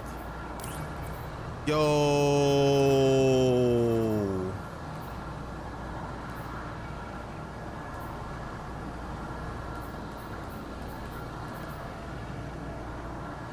Yo, hold up. Lone Wolf, keep away. Hi, mama. How was school? All right. What you doing with your mama jacket on? Doing too much like she be doing. Mm-hmm. Gravity well, keep away, Lone Wolf. I like that. And keep away, Lone Wolf. Rapid hit precision. Let's put them up. I'm gonna test some of them out though. I ain't gonna lie. Let's grab some more weapons though. Terminus Horizon. Keep going. Liminal Vigil. I ain't gonna lie though. I'm gonna test some of these weapons out.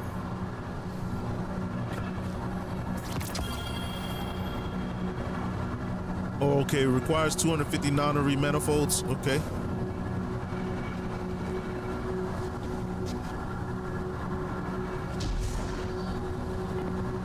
Non-re manifolds.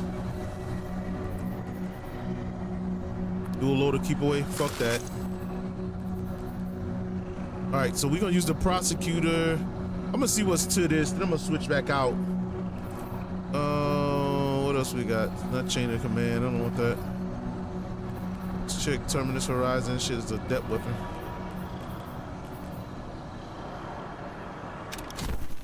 Nah, let's get it out of here. Let's get it out. That's nice though, I like that. Those I serve have a plan.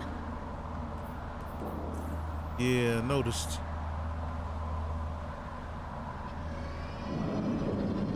We have business more pressing than this. That ain't shit. That only gave me like 320, eh? Be relentless. Well, it gave me an adept version of that shit though. To the pain. Bullshit.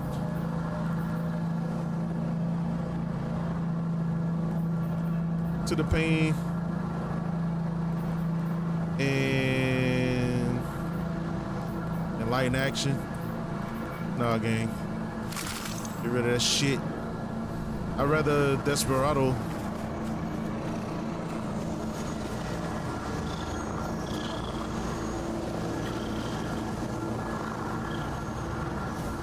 Okay, let's go. Let's do something. Let's do something. Let's do something. Let's do something. The 9 row. That's crazy. That's crazy. She stuck there. All right. Let's see where to go. Where to go. Where to go. Where to go. Dungeons.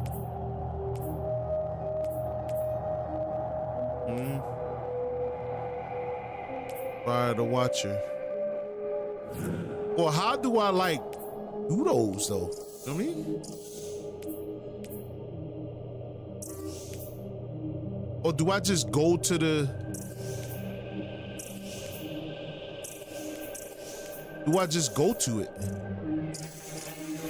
I think I just go to it.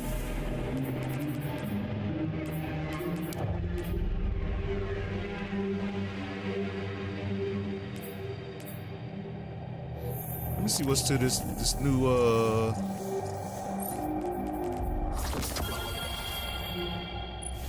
ratkin shell.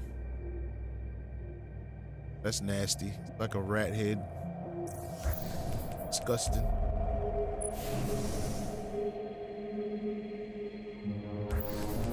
Man, please. For that shit.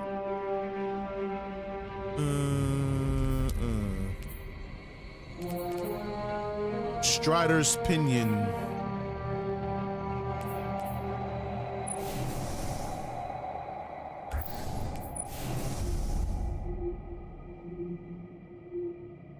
Actually look pretty good. Looks pretty good. Wanderer Shell, Rising Stars Dance. And nobody want that shit. I don't.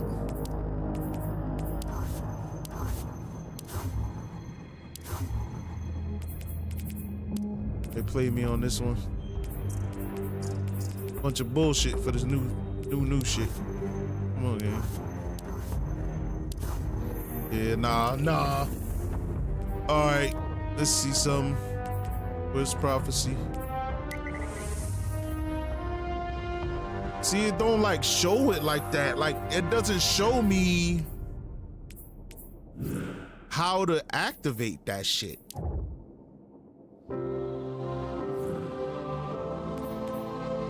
Or do I go straight to it or what?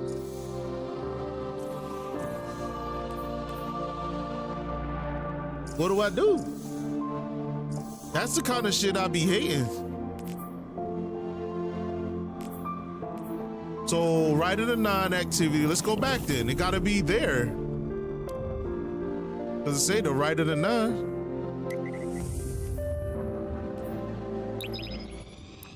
Yeah, where do I go to start this shit up?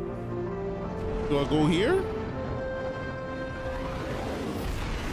Or do I just start a dungeon? What do I do? What do I do?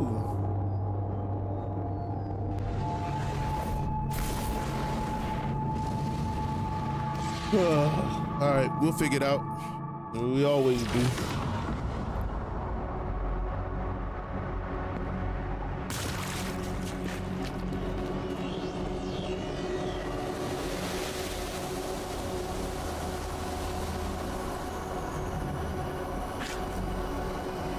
Oh, that's crazy work.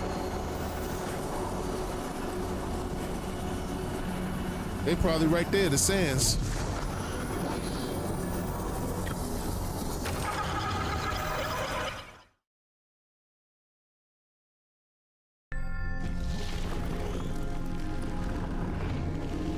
The emissary brings you a message from the Nine. They put forth a challenge to the light bearers. A begrudging implement, a worn tool. Guardian, please. We ask, make known your value, so divided gods may wield you in time.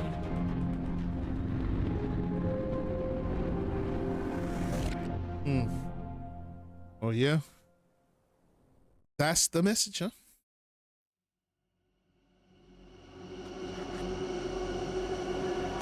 Don't make me show you my power.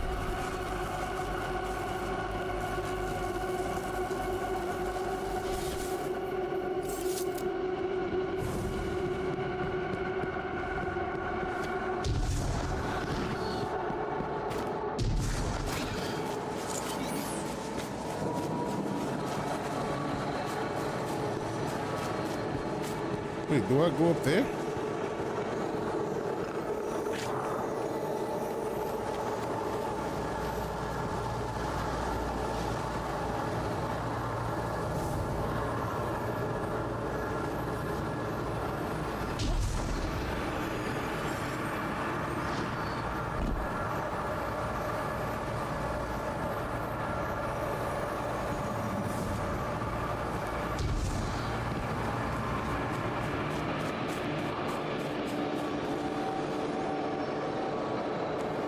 I'm gonna die, but I'm gonna do it anyway. Fuck it.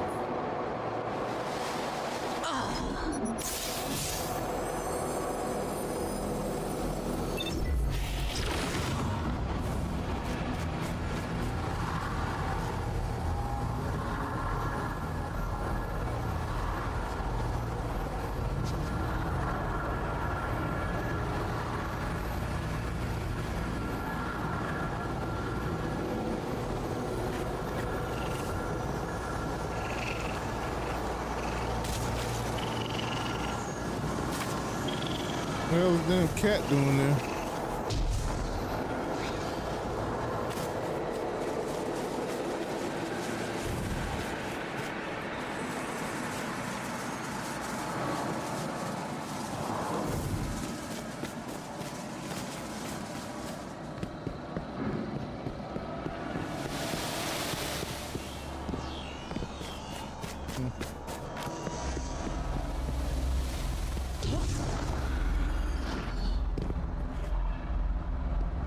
Not it though. How do I do it? Like, what do I do? What do I do to start this shit? I tried going to the dungeon. I tried going to the damn, like, that shit ain't doing it.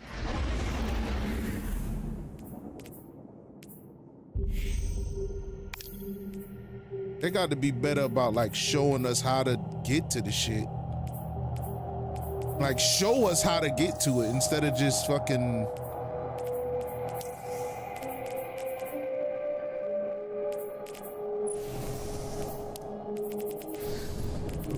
Fuck.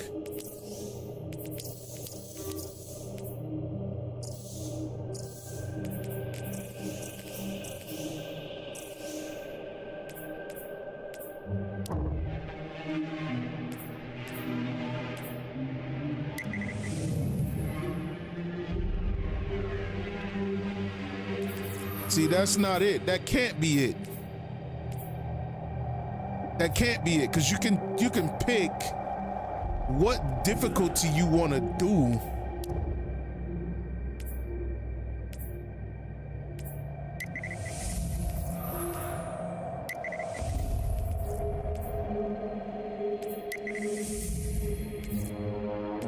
Yo, what the fuck?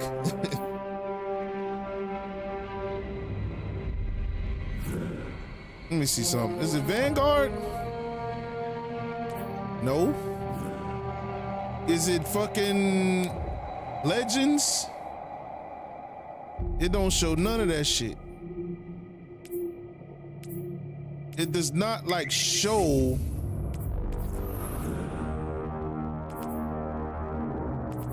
where to go for it.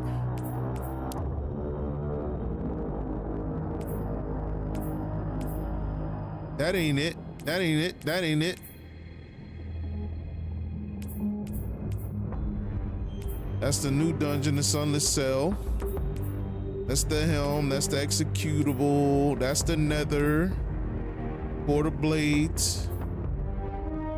Yeah, like they bad at like showing how to get to this shit.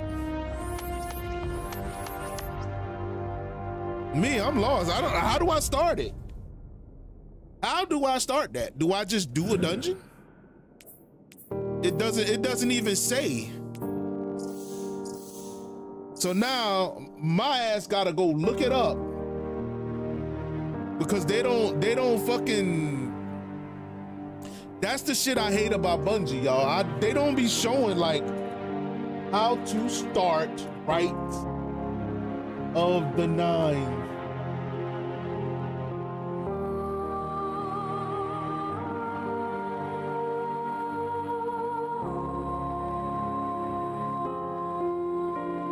Oh, that ain't it. Event guide.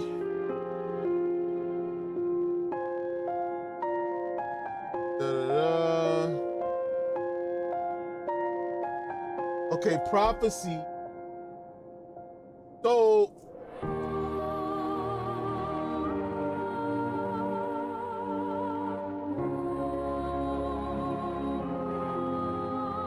to pick up the quest, event quest. Visit this area in eternity.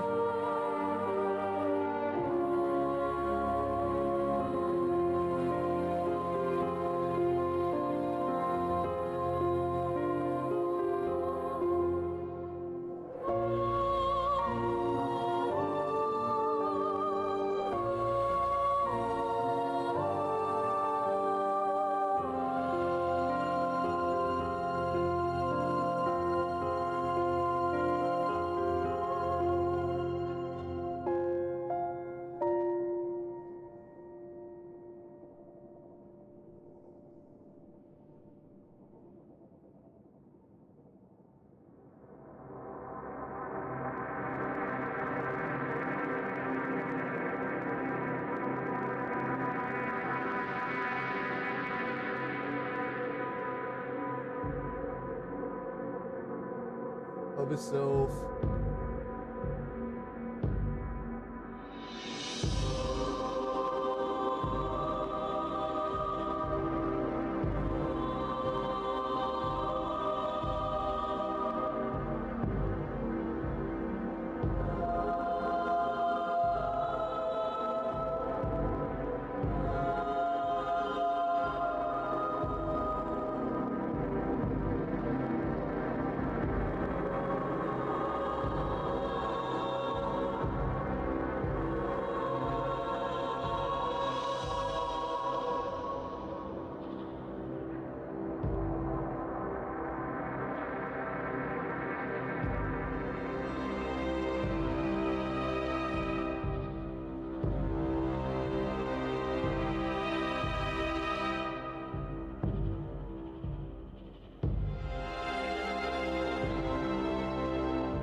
See, if I go there,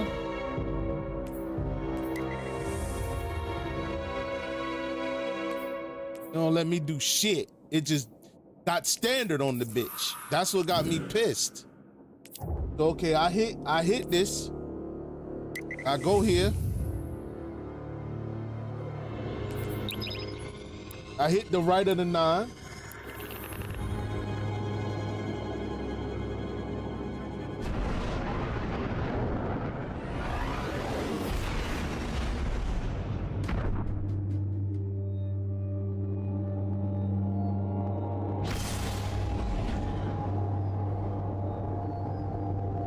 But it doesn't, see, this is what be making me mad. They do all this shit on their account, right? On their little website, but they don't tell you where to fucking go to start it. You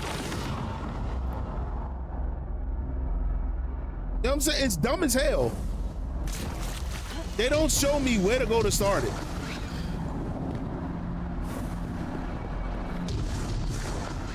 Like I got all that other shit.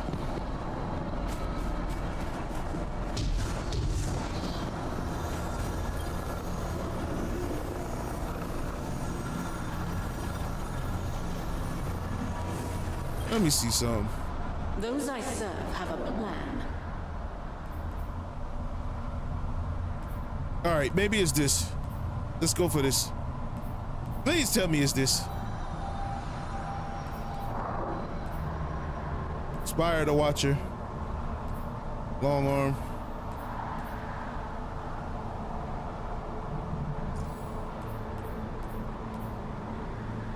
We have business more pressing than this. The end is here. Might care about your end. Fuck that. Let me in this bitch.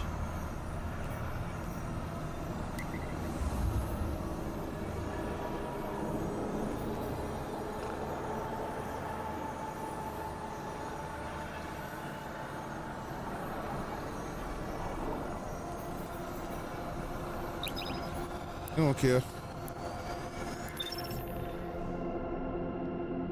I should have just did a regular fire team instead of doing one player.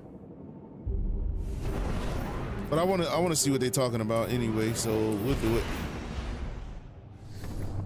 An old acquaintance among the hidden tells me that a Seraph complex recently powered on for the first time since the collapse.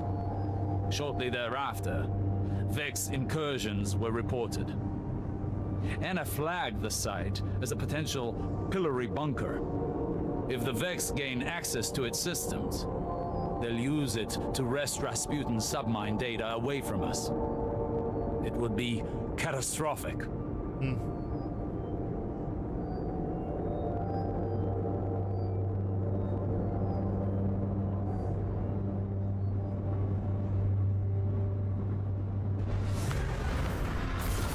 Like, god damn. Like pulling teeth. Trying to figure that shit out. You've landed at the source of the complex's AUG supply. Centuries in Martian rust have done this place no kindness. Our window of opportunity is short. Arc surges destabilize the complex, and Vex are breaching the command matrix. Go. Ooh, not bad. Not bad.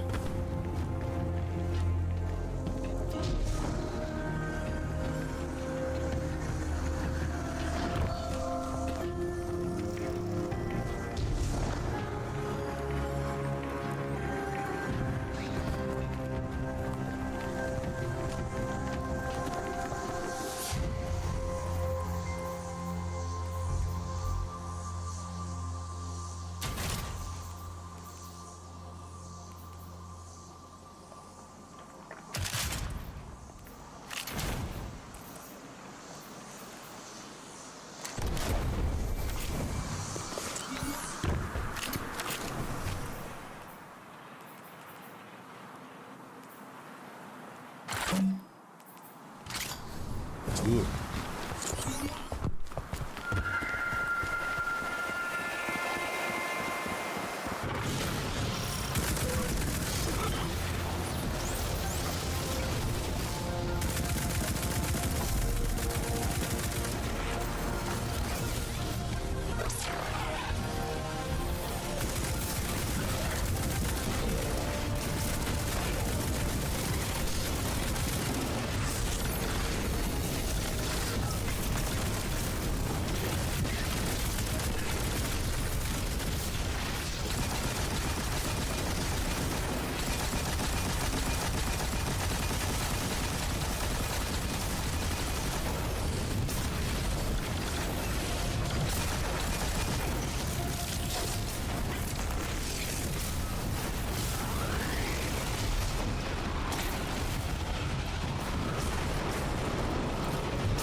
Oh, that's bogus. They show you where to go.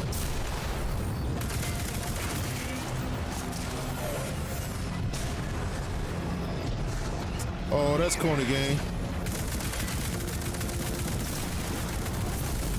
I mean, it's nice to learn the dungeon. It's cool if you're trying to learn the dungeon. I do like it for that. I'm not even gonna like sit here and act like it ain't necessary. It is. That is good for that. I'm not gonna sit in front on that.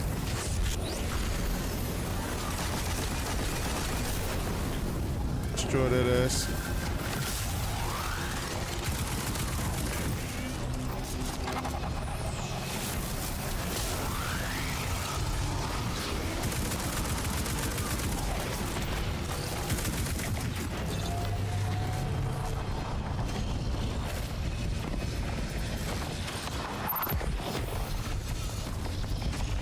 What the fuck?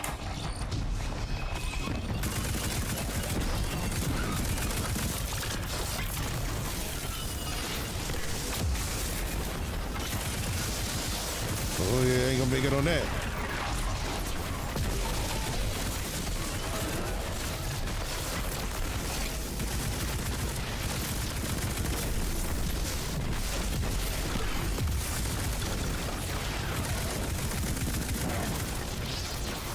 Good to learn. Let's go to that far one. I'm gonna give you way more damn time. You got like 3 people. You.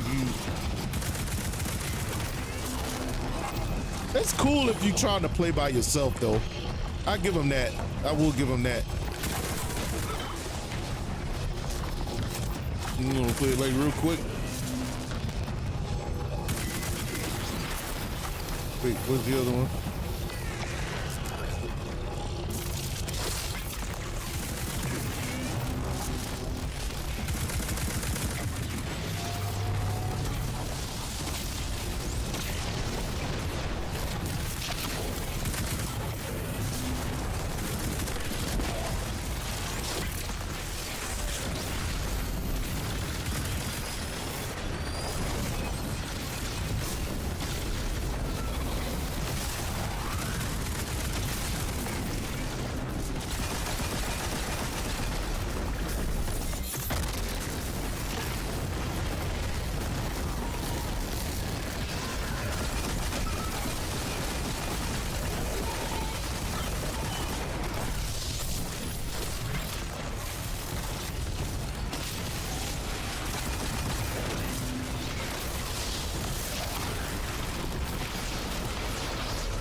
Get off me.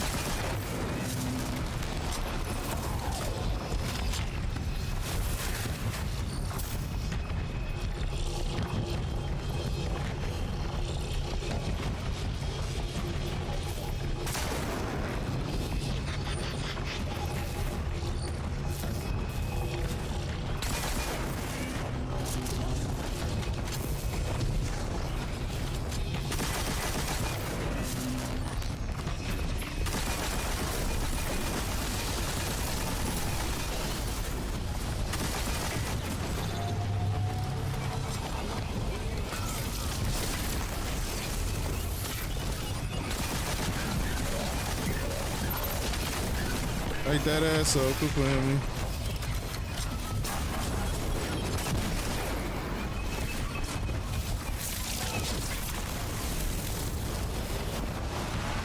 Wait, what am I missing?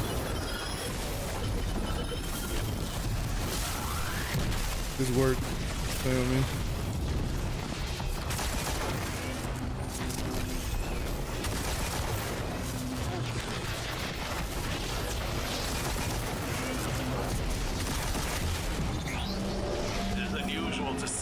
Divisive Vex outside the Black Garden.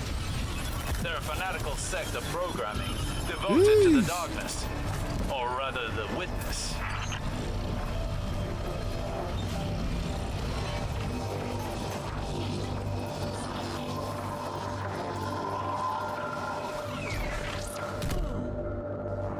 Ouch. The Ishtar Collective in a Seraph complex. Peculiar. And they show you where to go. This is pretty good. I give them that. They show you where to go and shit. I like that. That's cool. Focused on extrasolar You colonization. get a little crutch, so when you do go in with Soul Divisive, some other players, you can They were looking for something more than to imprison Rasputin's subminds. yeah, of course they were. You didn't know?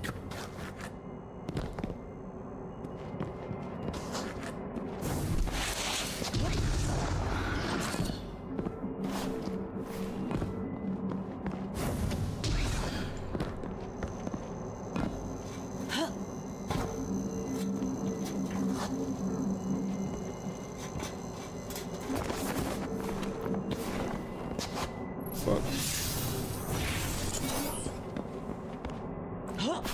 What up?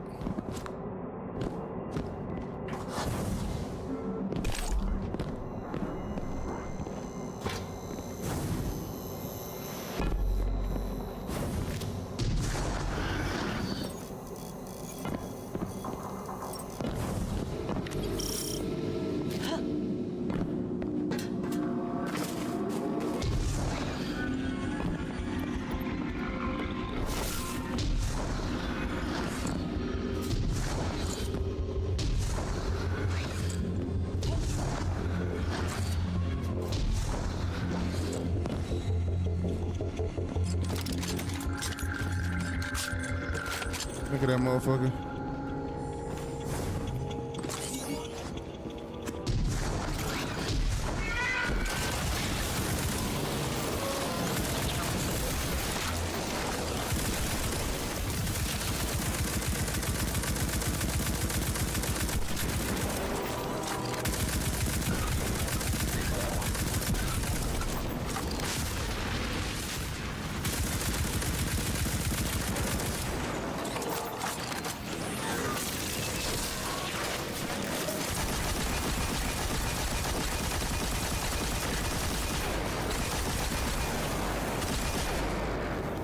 Get blown up, bitch. You know what I mean? Yeah, they got the floor mats. I don't need that shit.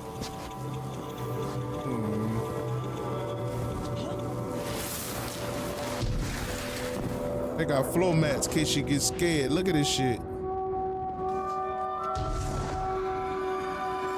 Crazy work, game.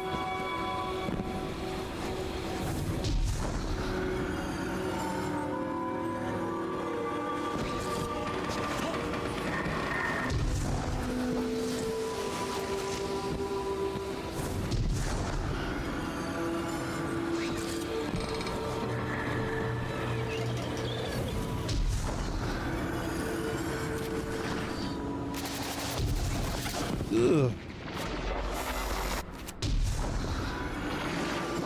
Ugh.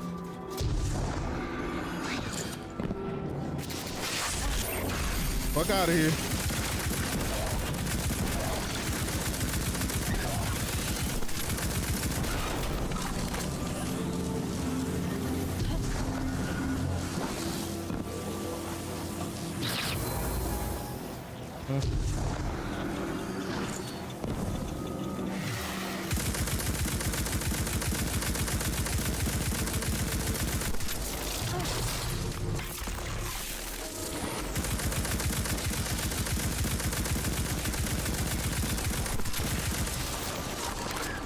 Leave me alone.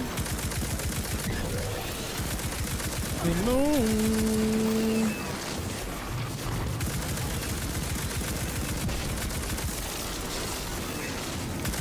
Oh, fucking bitch.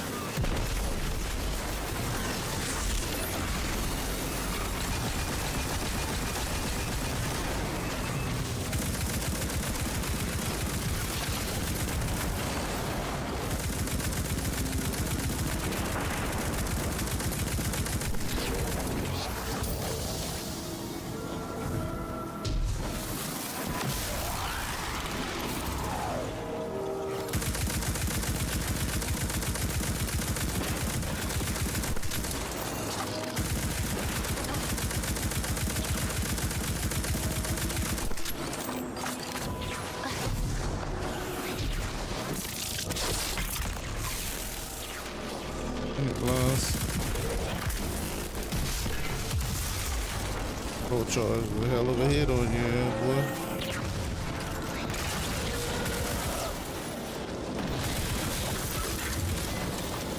Yeah.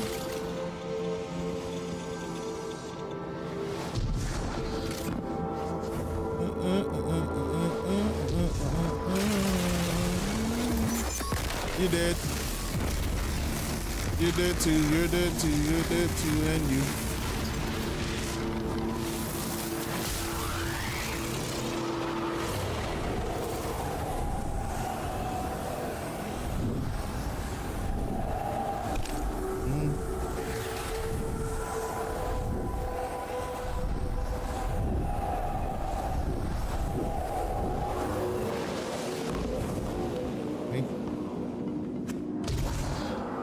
Information stored here, but could it be linked to my visions? It is.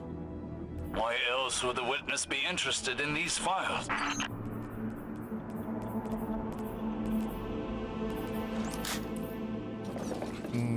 Fusion rifle?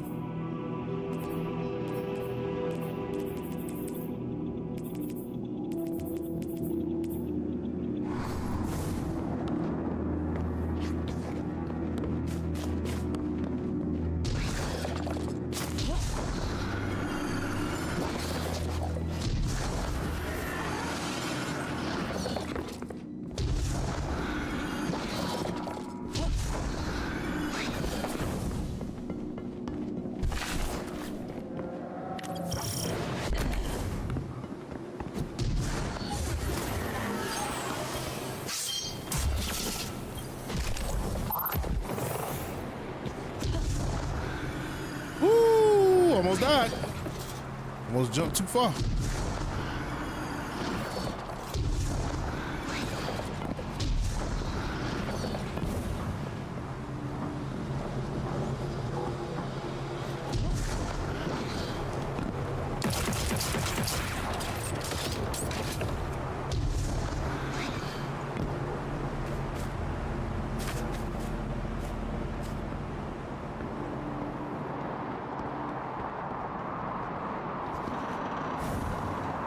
No way.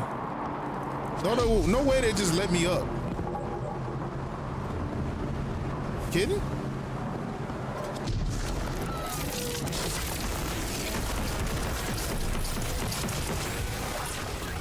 I'm about to say there's no way.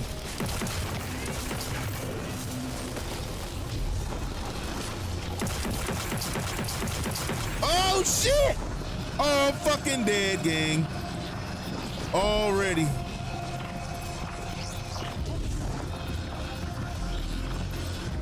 Oh, I can't get up there like that.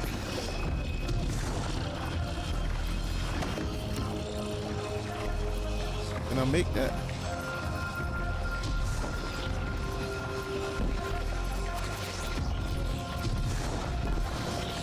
Fuck.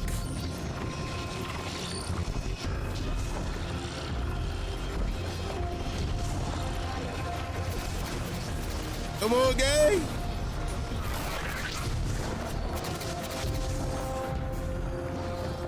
No, dead. Normally they would have wiped me right there. They would have. No, don't put me the fuck down here.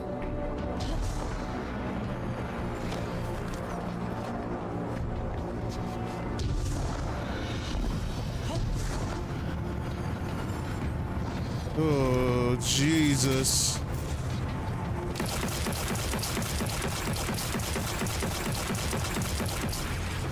All right, bitch.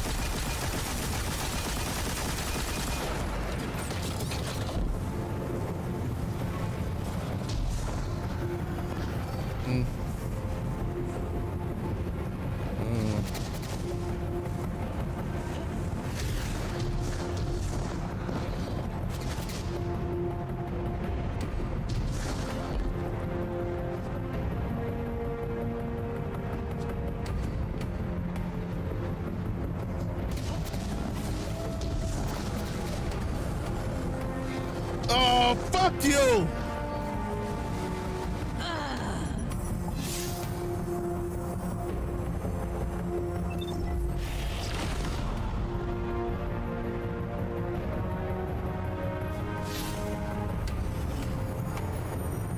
All right, let me jump out. Jump back in. Right back. I gotta go to the bathroom anyway. Fuck. Why that shit spawned me right there? That's dumb.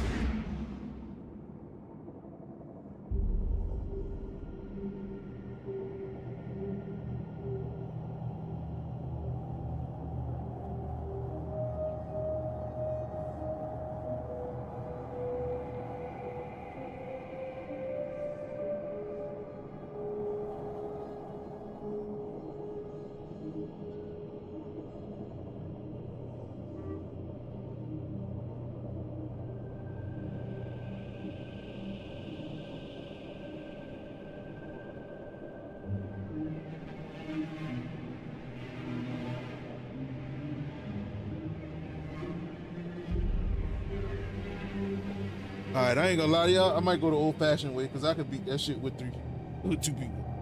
I'm gonna lie. Shit at. Maybe it'll spawn me in a better spot. Shit.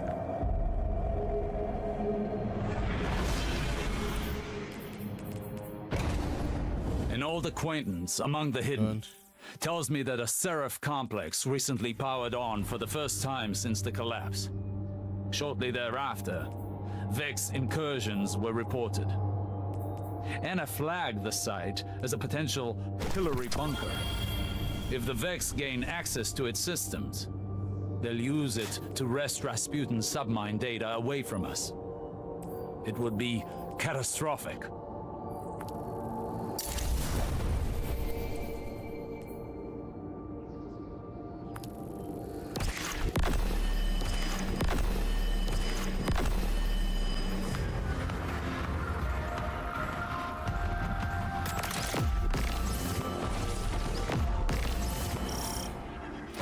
Hold on, before I even do that, let's get this shit right. Let's get this gun right.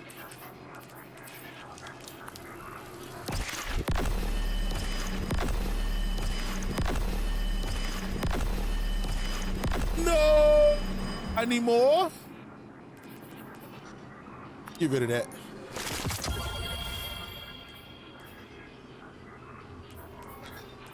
Chain of command. I don't want to do that. That shit's 2020. It's a 2020 weapon. Ugh. Fuck it.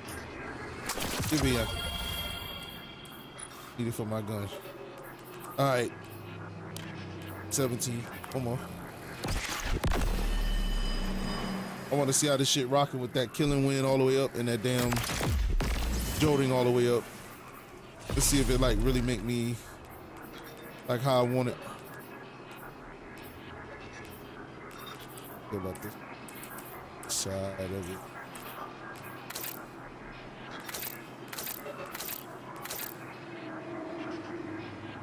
Speed.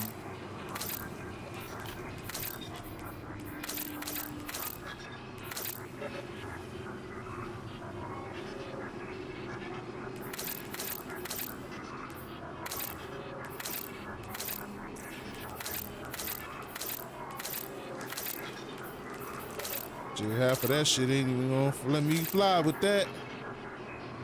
Ultra clean.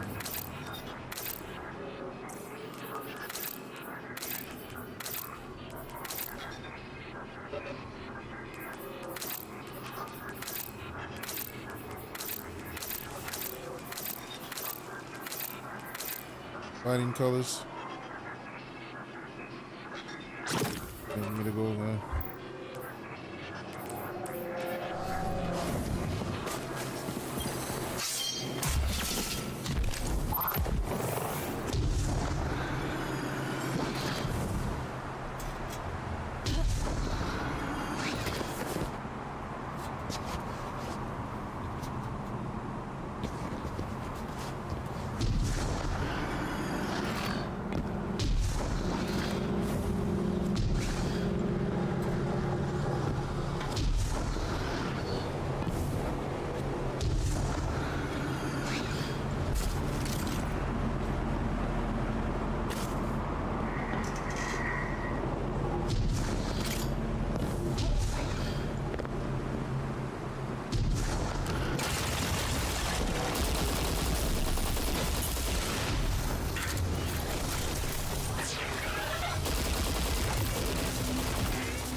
Oh shit, no.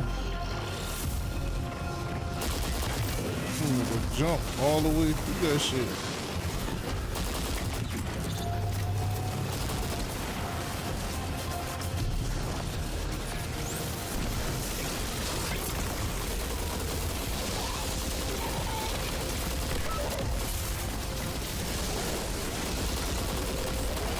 Uh-oh. Uh-oh. Did I find another one? Did I find another one?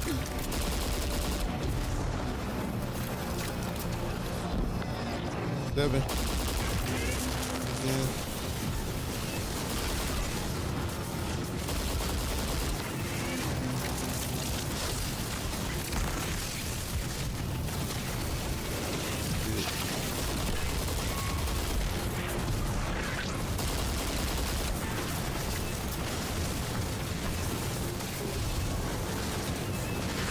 Yeah.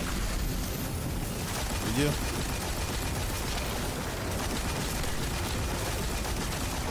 Because we lowered the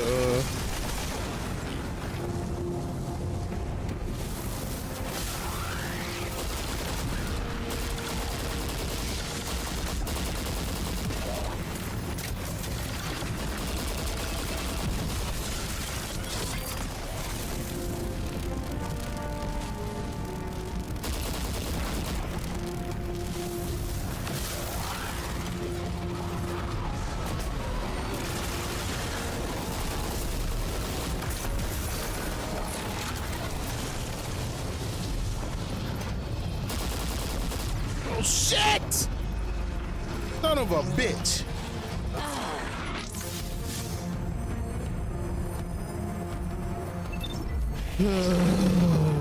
I never just died from dying. I always died from falling the fuck off.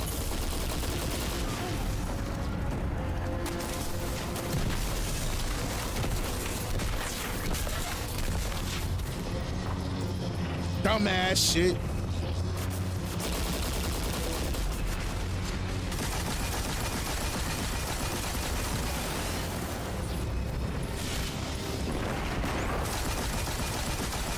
Thank you.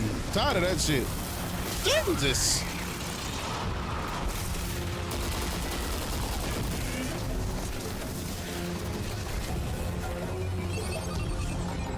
Fuck you.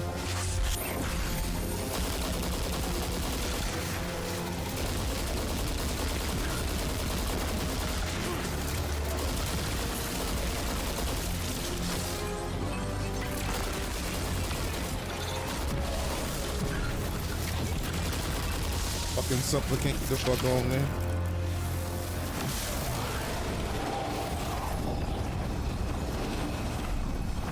Artrition.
The fuck down, bitch!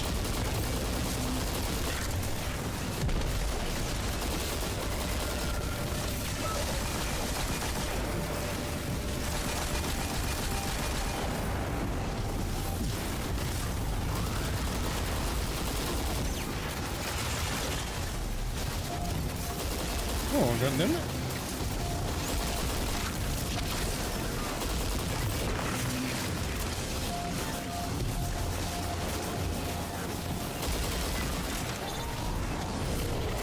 I'm out of there. Fuck that.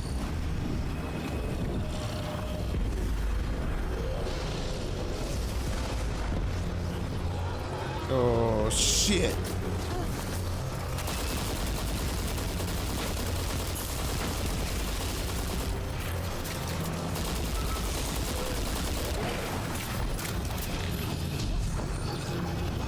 This gun will give me the speed I need, though.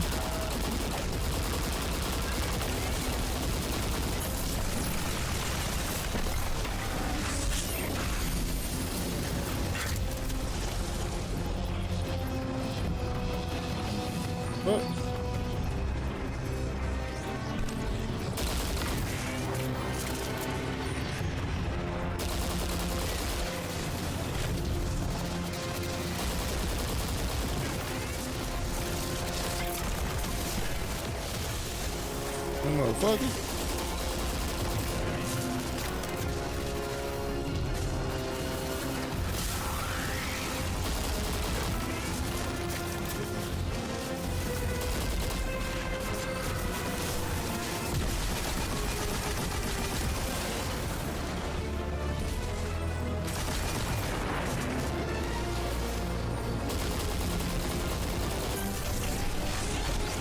It did.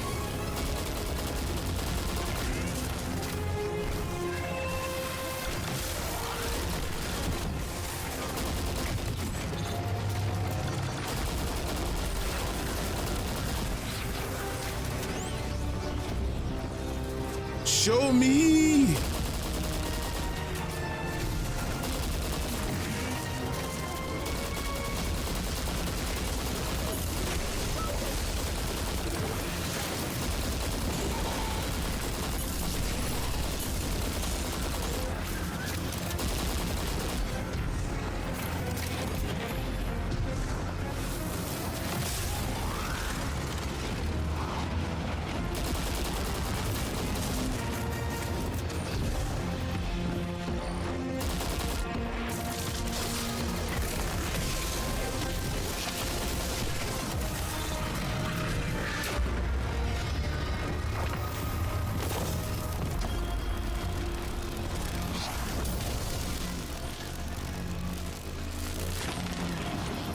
Minimum number of champions defeated.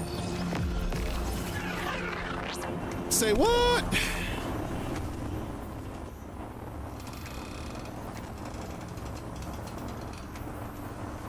Desperado.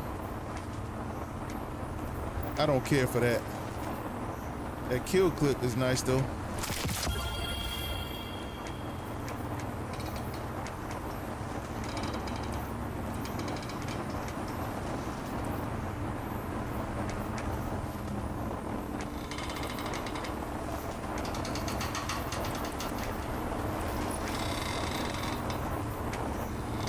Oh yeah, arc on arc on arc on arc on arc, baby.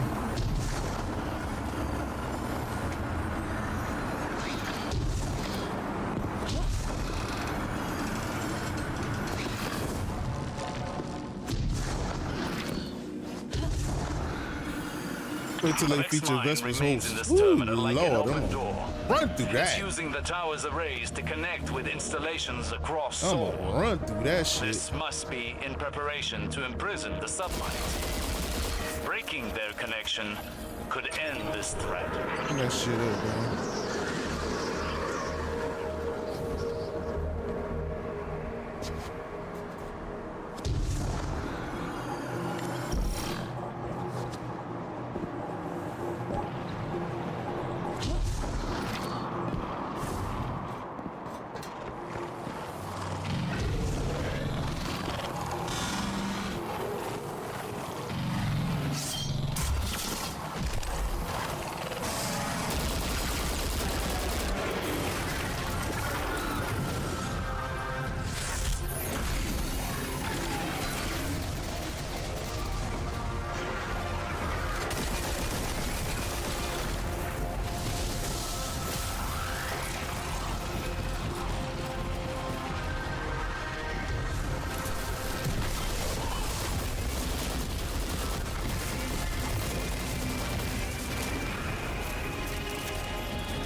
Y'all all teleported in my face. What the fuck wrong, gang?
Bitch.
Let me show you where you gotta be and shit. Look at this shit, gang. Okay, you here.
Damn!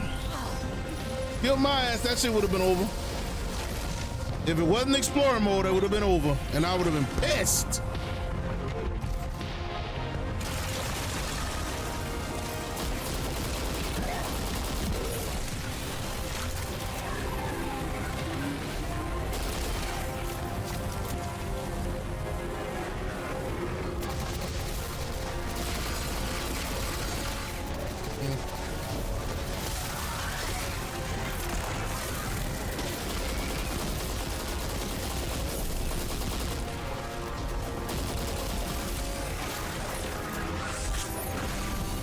Oh, they only make me do one? Oh, y'all done banana.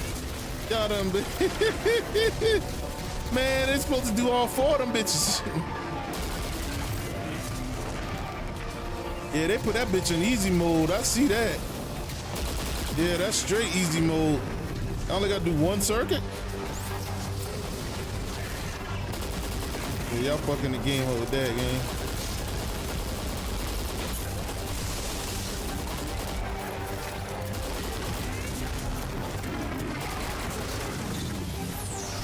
Oh yeah. Then we got it. We got 1.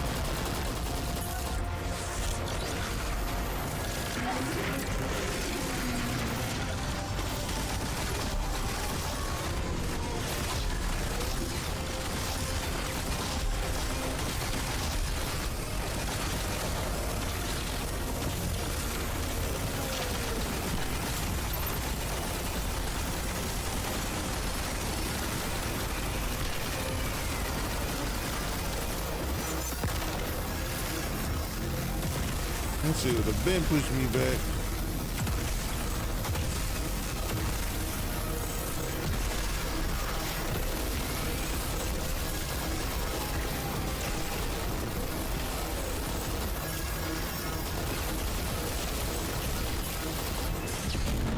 Ah! Ride my ass!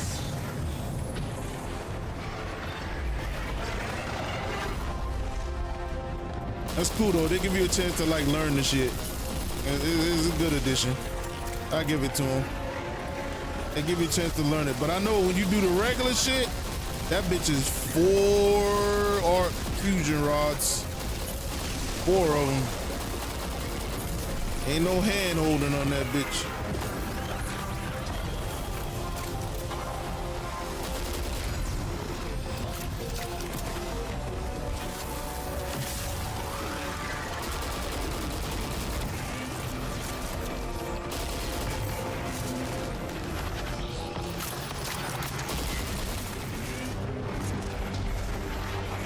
But that's good for like people who solo playing so they can learn the shit.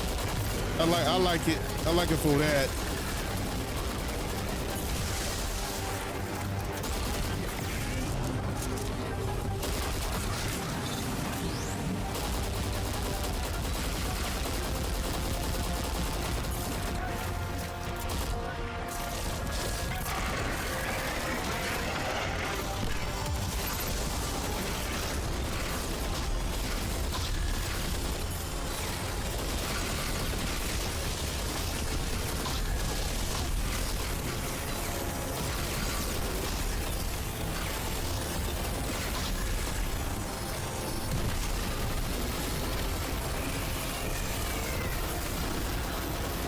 God damn it!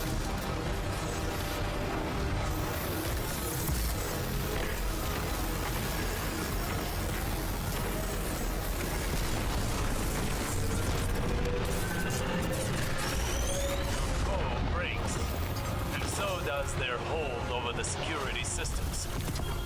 Perhaps now we can... No! They're driving the reactor core to a meltdown. It's going prompt critical. Those power surges were intentional.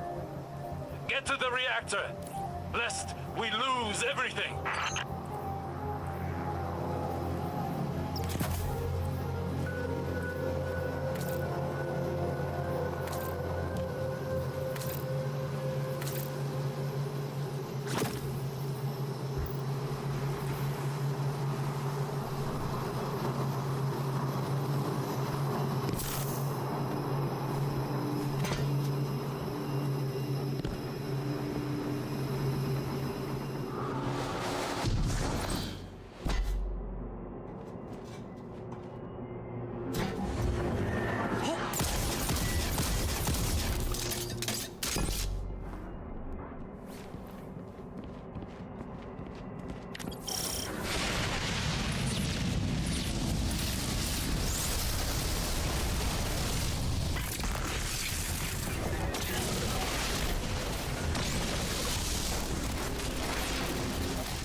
Fuck.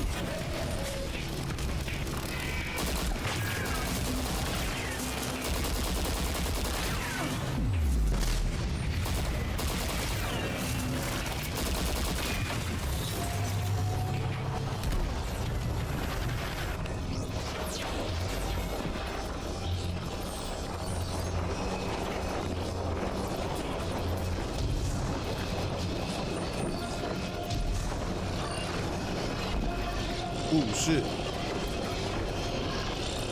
Chop the fuck up.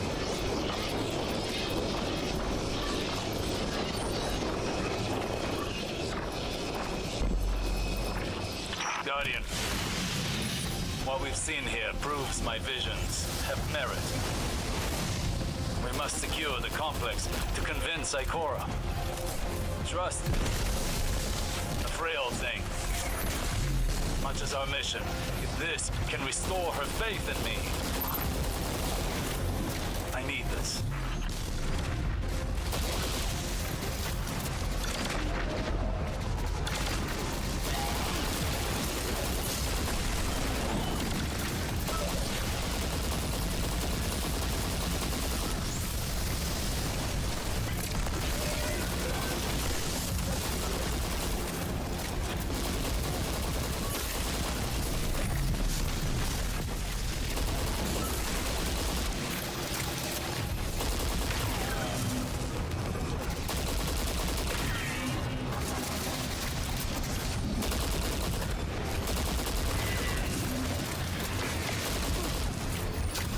God damn it.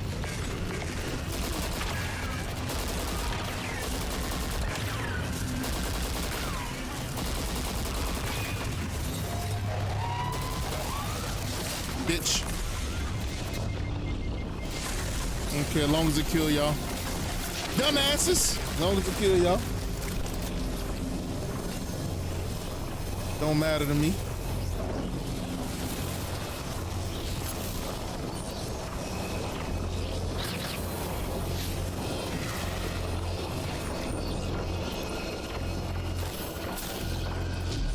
Oh, there we go. I was like, I know it's a way down.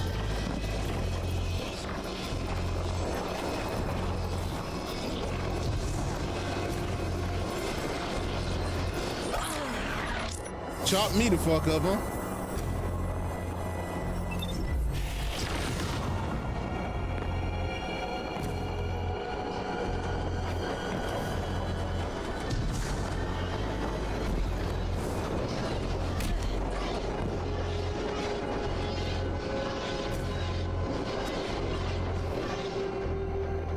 have that before where you could just walk across?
Why was that so difficult for them to do when I was doing the goddamn?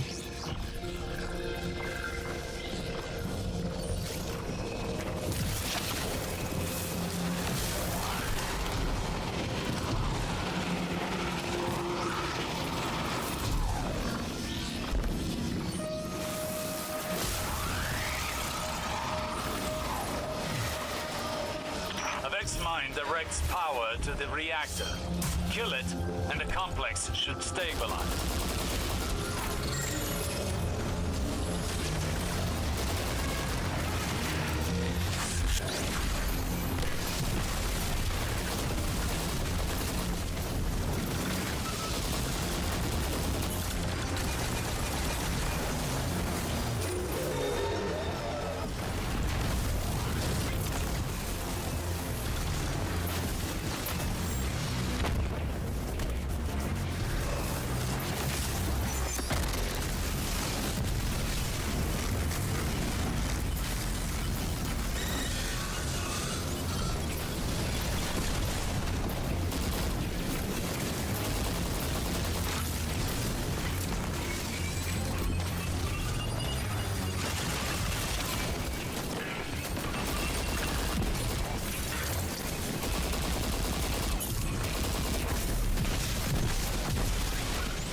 No! I should have did that first! Damn it! It's all right.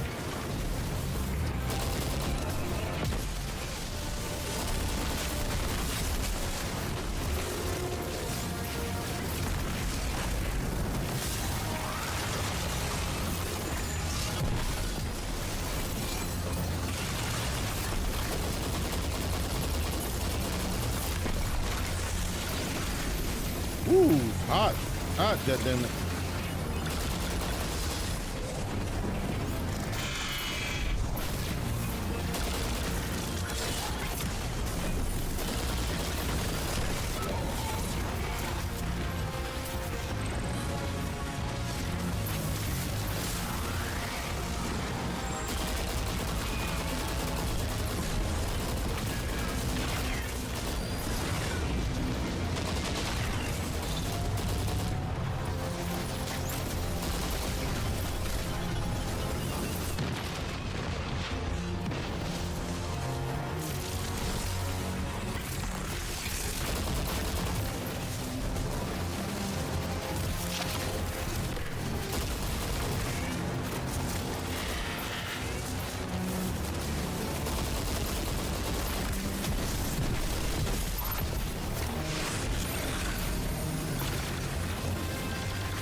Look out of here.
They give you a lot longer to damage this bitch on solo though, I ain't gonna lie.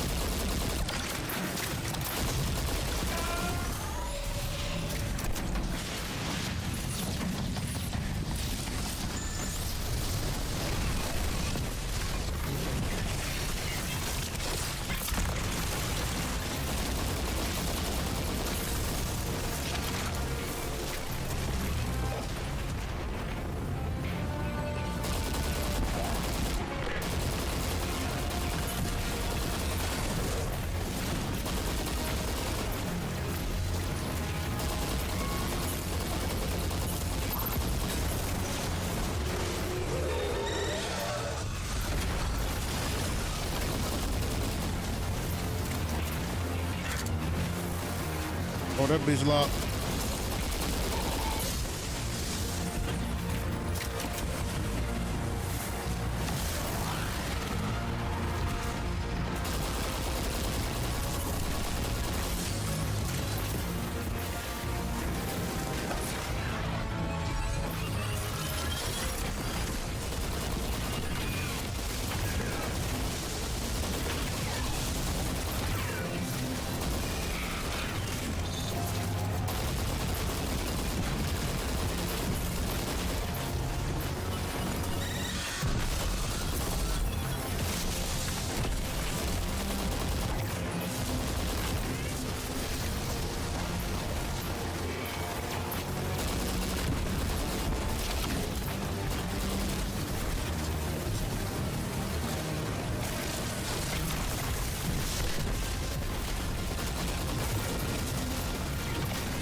This was a clever incision by the witness. Not bad to show you how to do it. Attack. It's not bad. Sabotage Because all the frustration is out the window. You can learn it annihilate any and trace then go of back in advantage. with a team. Extrasolar colonies. Huh. Ages ago, Saint and I thought we'd leave the city once we'd made it safe. We'd explore the universe. That time never came. A matter of finite seconds lost in the margins then. Now, there's only the want of more. All right, so let's But go we back learned and to see make what's do, going on young with that. wolf, and turn the edge of defeat into victory.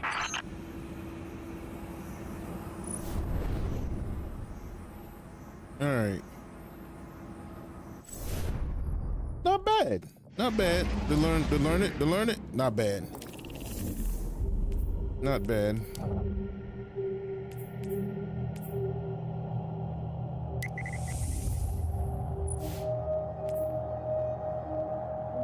Not swap. Test your might.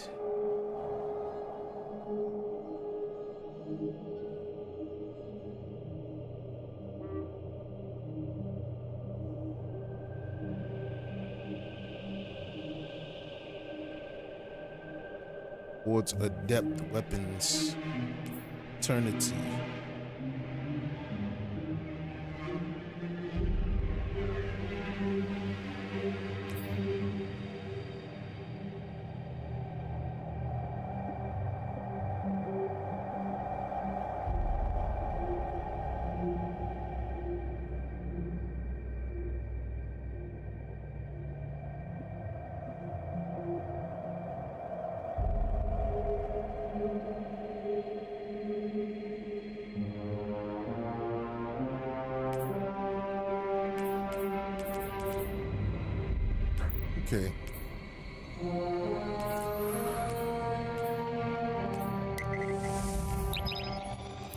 Wait.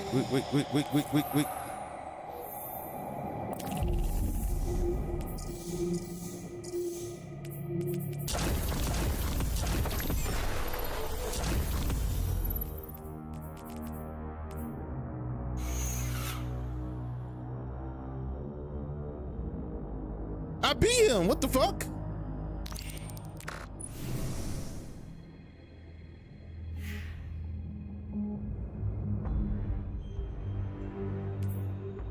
I beat that bitch. What's going on, man? I just beat him.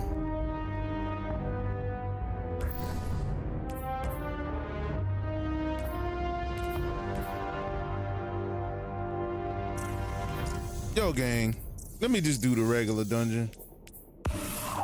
I already see they pissing me off. Go to Eternity. Fire the Watcher.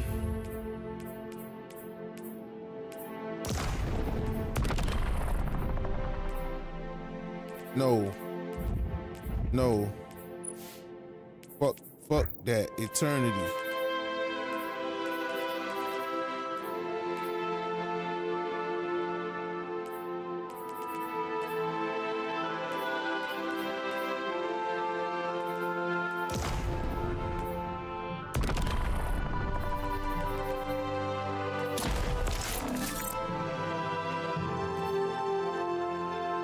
It got me mad now, low key. I ain't gonna lie.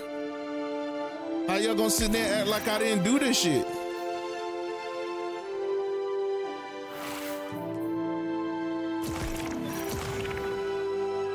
That shit crazy work, man.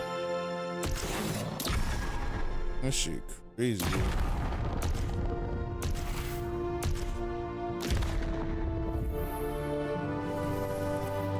Damn. They act like I didn't do shit. You know what I'm saying?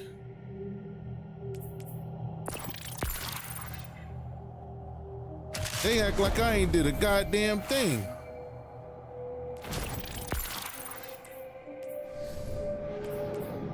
Shit bogus. Man, I don't hear you, gang. Shit.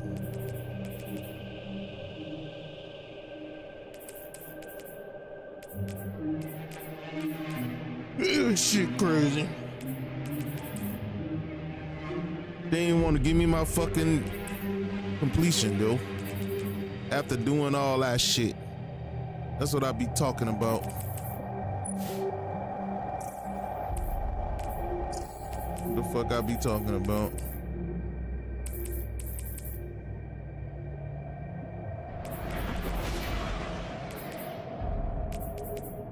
An old acquaintance among the hidden tells me that a Seraph complex recently powered on for the first time since the collapse. Shortly thereafter, Vex incursions were reported. Anna flagged the site as a potential pillory bunker. If the Vex gain access to its systems, they'll use it to wrest Rasputin's submine data away from us. It would be catastrophic.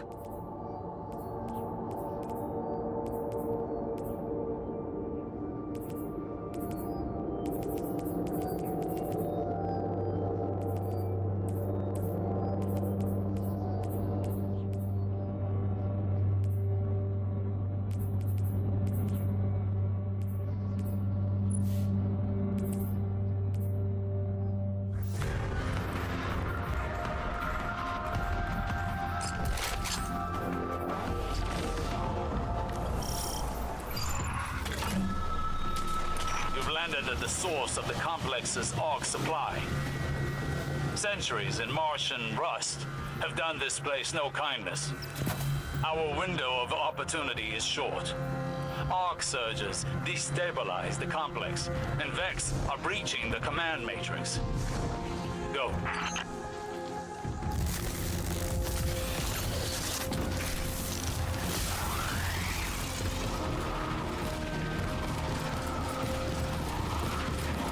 He go running this damn mouth. I don't even hear this bitch because I got this shit off.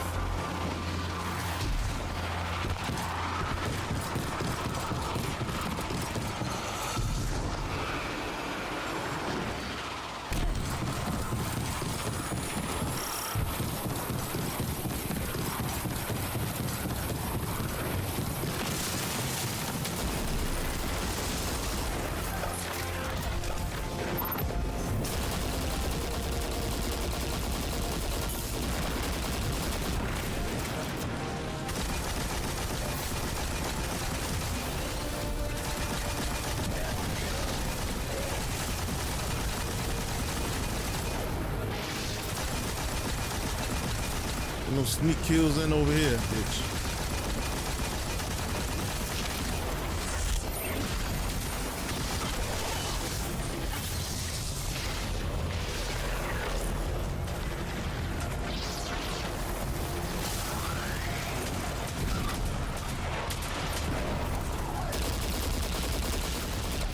I'm gonna bring these hoes back again. I just killed you, bitch. Why are you coming back?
Further.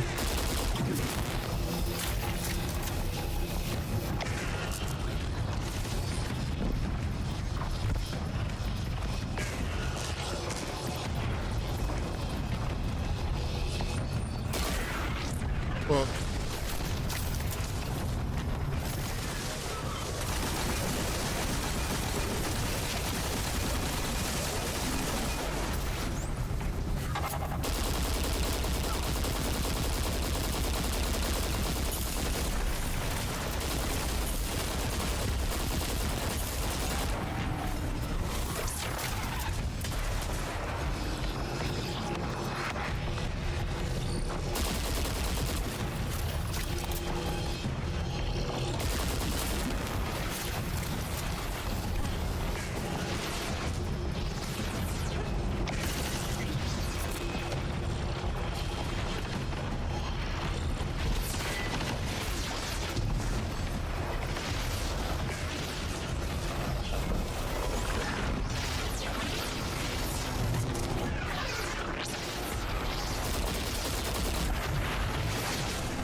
divisive Vex outside the Black Garden.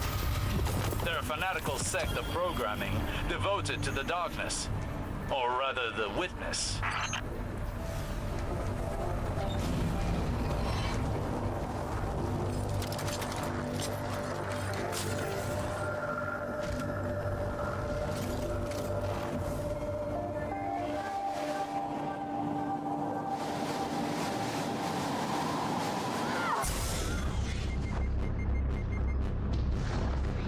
Ishtar Collective, a Seraph complex. Peculiar. They were rivals in the Golden Age. This wasn't just a pillory site, it was a joint research facility, focused on extrasolar colonization efforts. The Soul Divisive have been scouring research logs. They were looking for something more than to imprison Rasputin's subminds.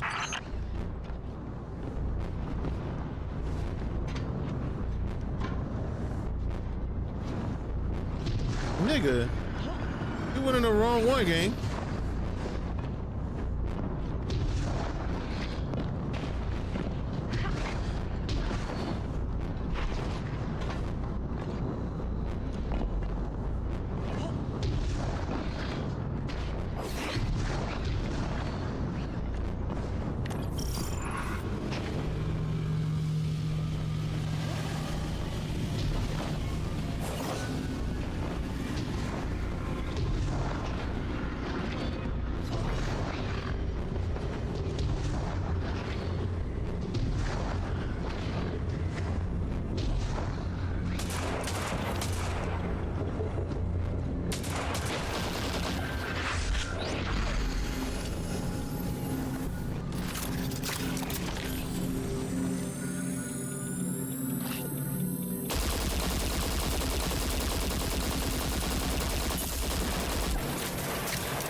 Fuck, man. Fucking dying, nigga.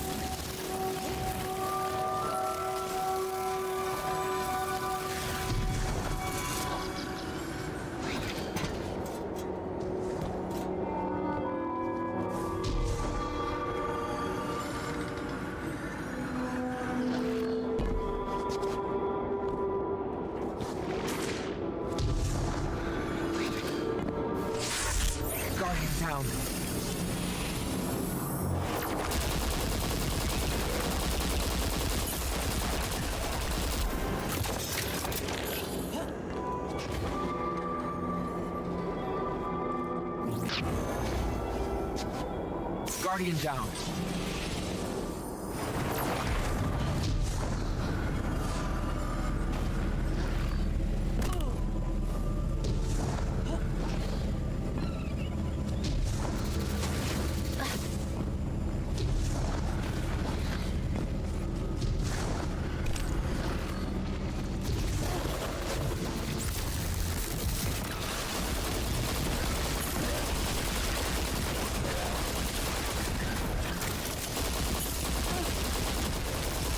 Information stored here, but could it be linked to my visions? Why else would the witness be interested in these files?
All right, bitch, don't fuck it up.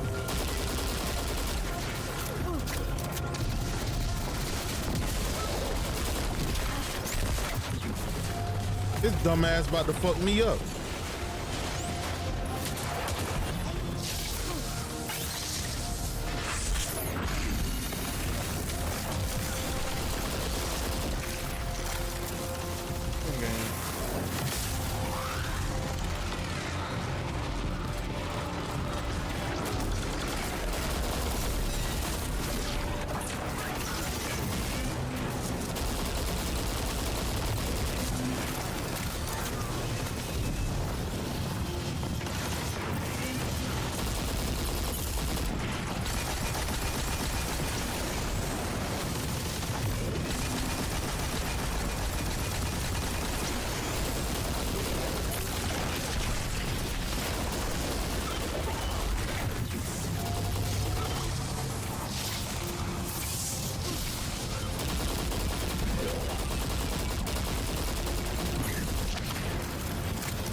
Get the fuck on, bitch. You ain't hypernova and shit.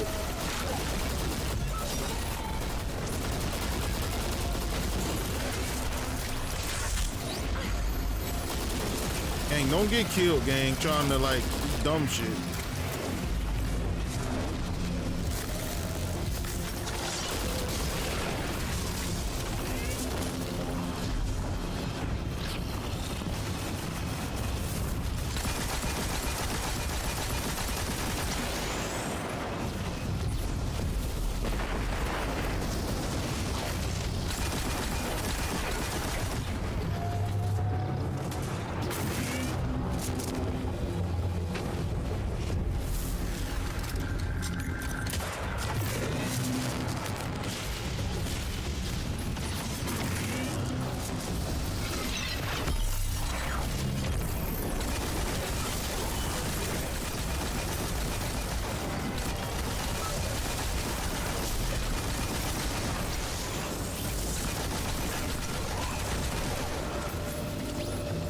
Yeah. Fuck him up.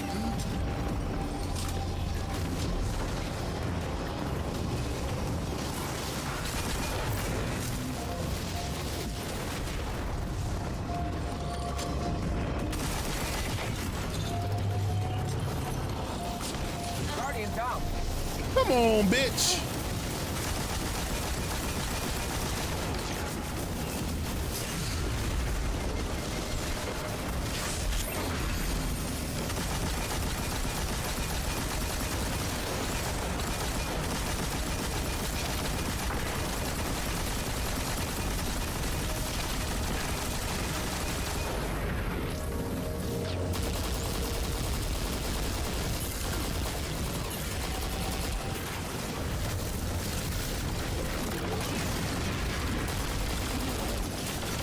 The fuck on, gang. Guardian down. Come on, man. Whole ass nigga.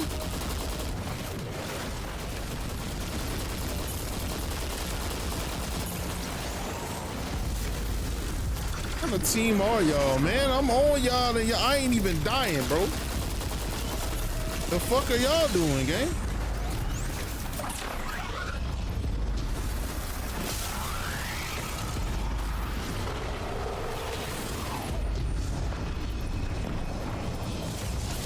Shit.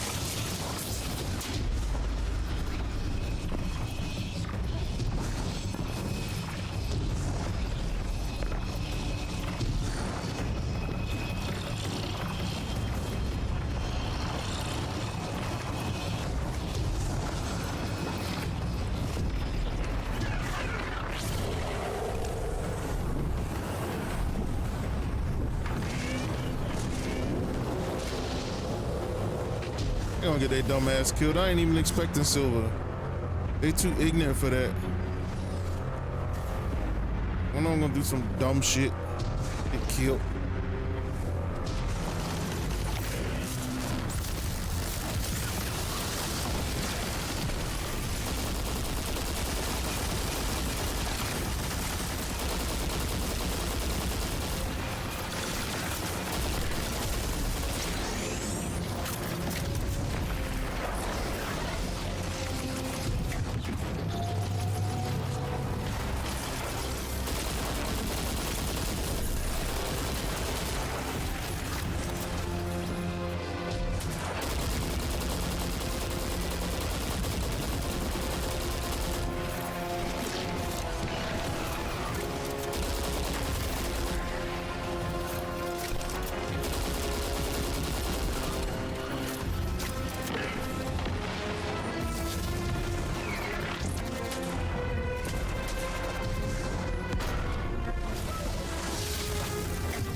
Bye, bitch.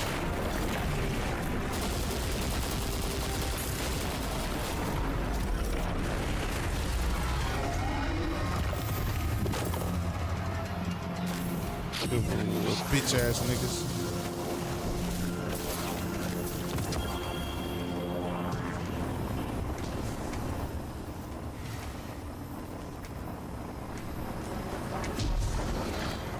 Vex's mine remains in this terminal like an open door.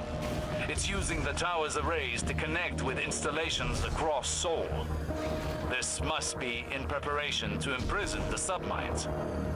Breaking their connection could end this threat.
Square, diamond, square, triangle.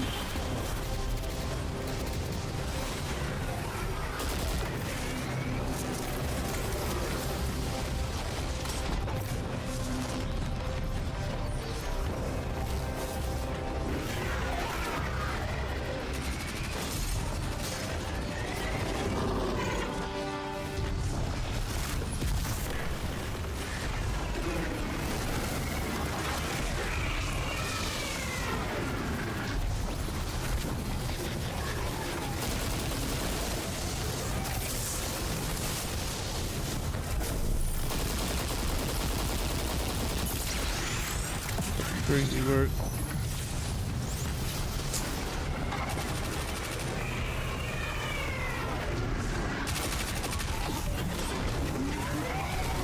We did.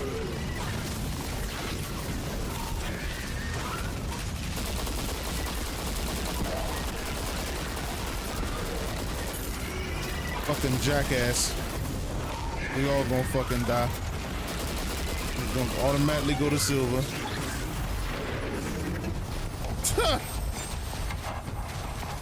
Be a fucking idiot, gang. Come on, man.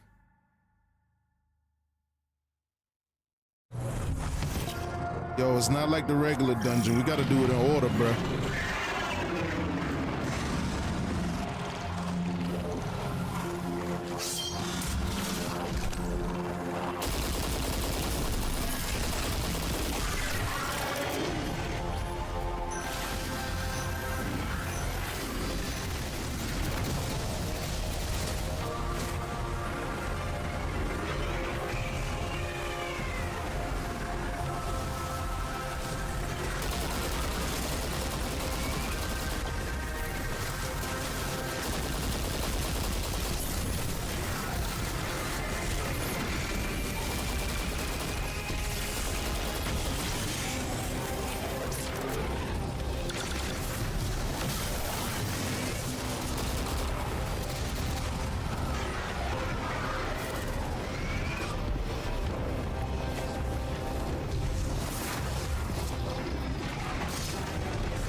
The fuck?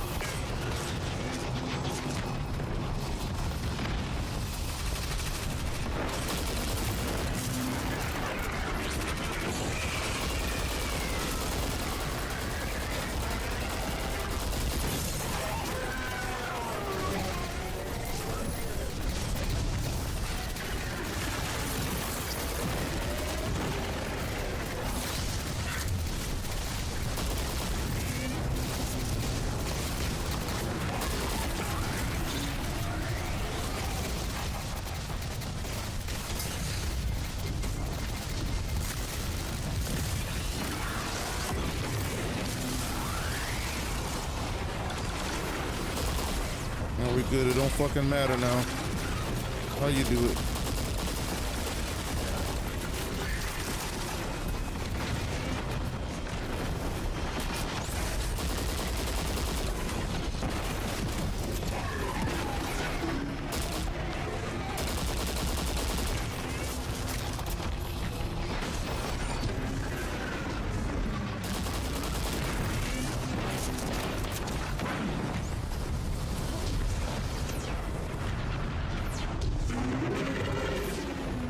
Guardian down.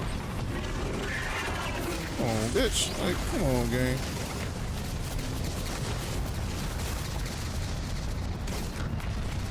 We gotta be together, gang.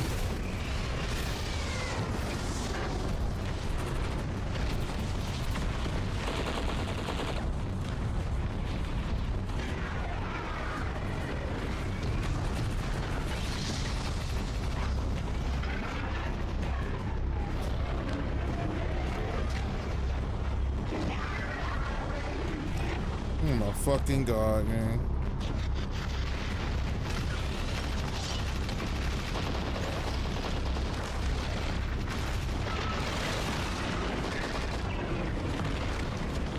Do I have to kill to get health?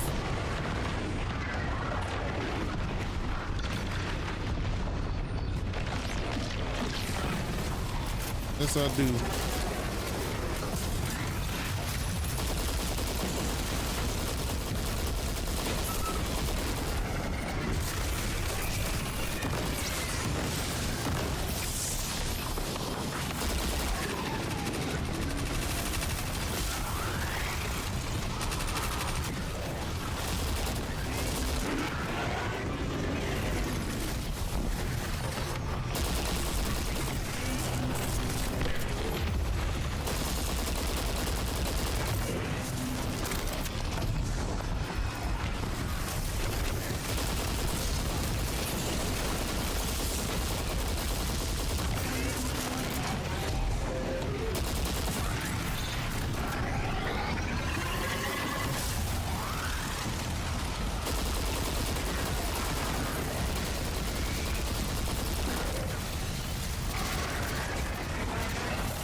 Damn, bro.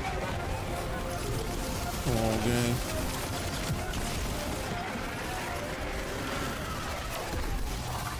Thought I had did this shit.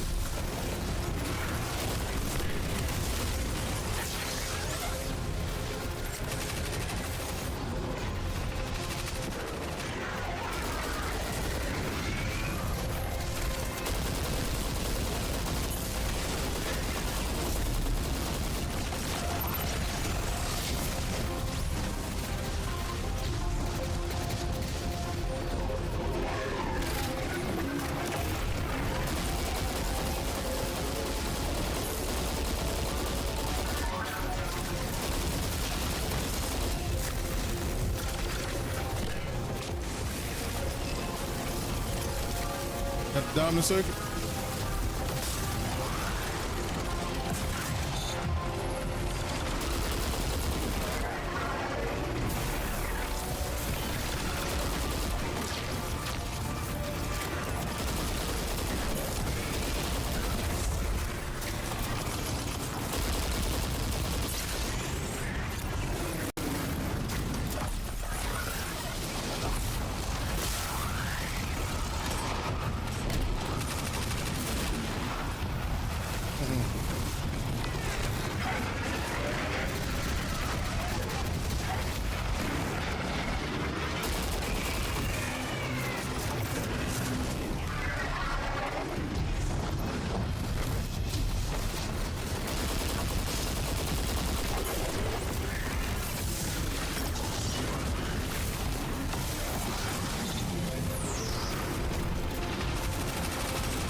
Their hold over the security systems. Got the Perhaps now we can. No! They're driving the reactor core to a meltdown. It's going prompt critical. Those power surges were intentional. Get to the reactor, lest we lose everything.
down.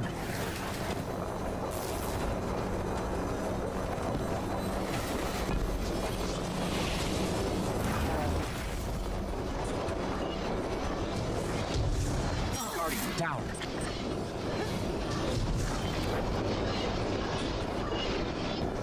Guardian, what we've seen here proves my visions have merit. We must secure the complex to convince Ikora. Trust is a frail thing. Much as our mission, this can restore her faith in me. I need this.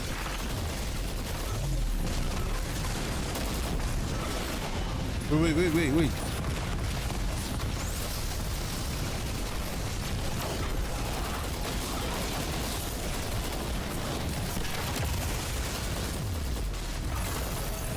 Motherfucker just says zealous. What the fuck is that? What does that mean?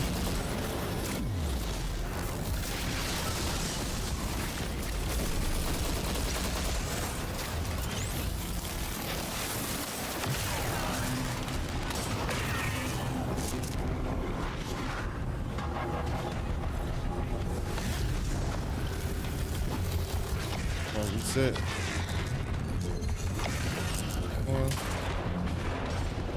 I don't have no art. Damn it.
Damn it.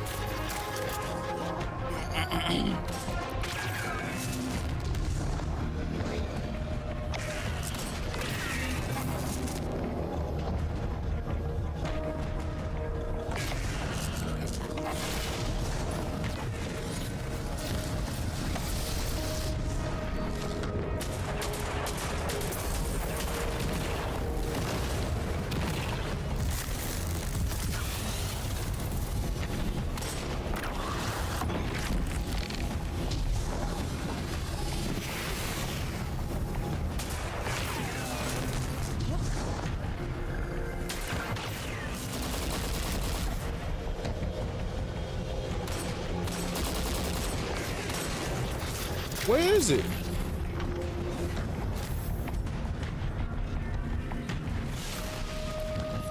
One there.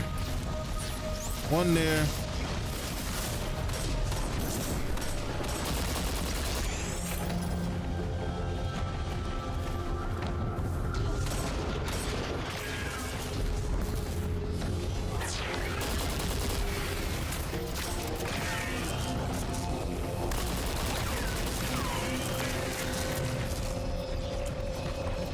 God damn it.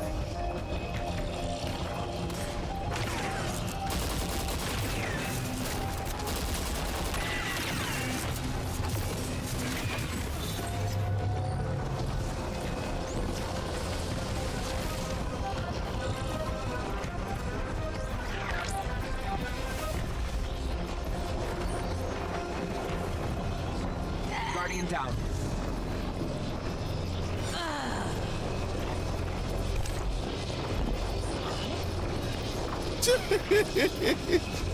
Y'all ass, man.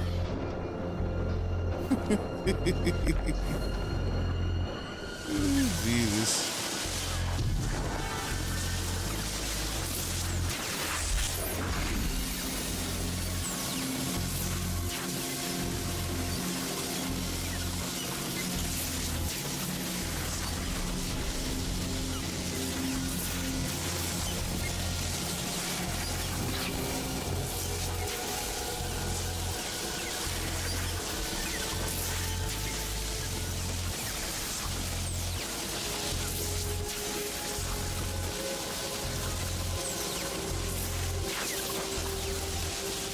Guardian down. Come on, gang.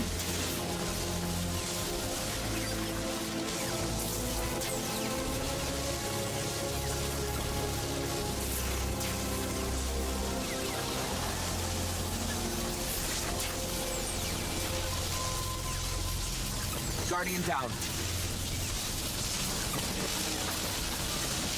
So it's not that fucking difficult, man.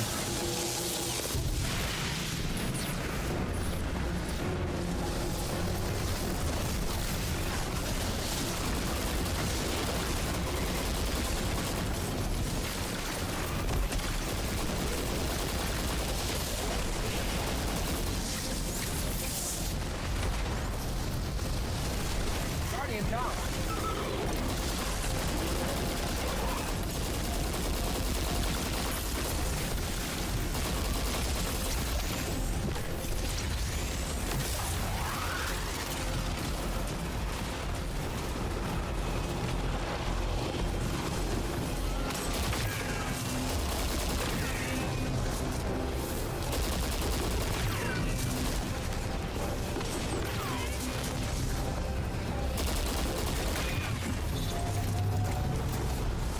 Thank you, Lord, because I was so sick of that shit.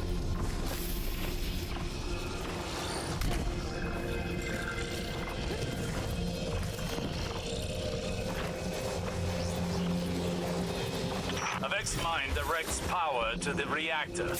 Kill it, and the complex should stabilize.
Oh, it be picking and choosing which one to fucking do? That's bullshit.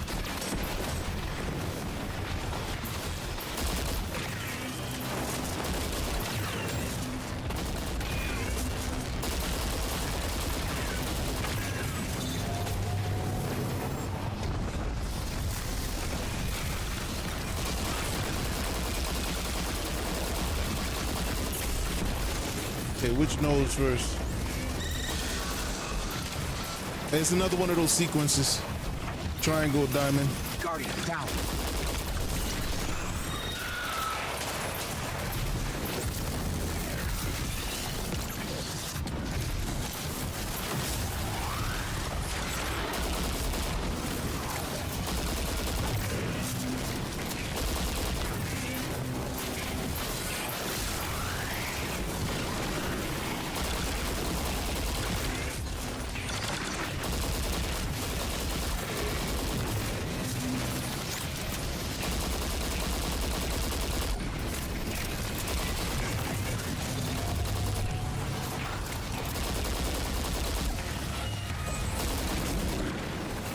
Oh, let me up, nigga.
down.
Well, so much for the gold.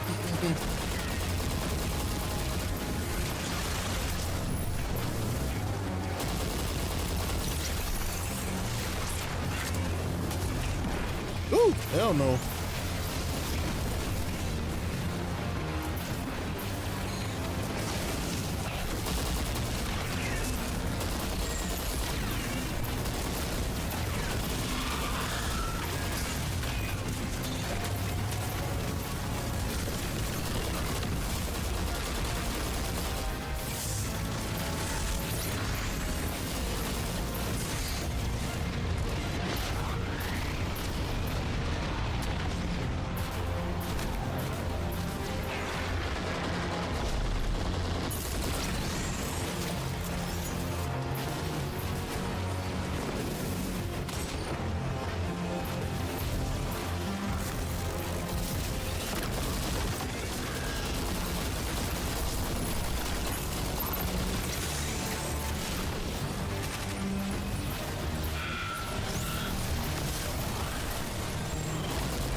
Oh, shit.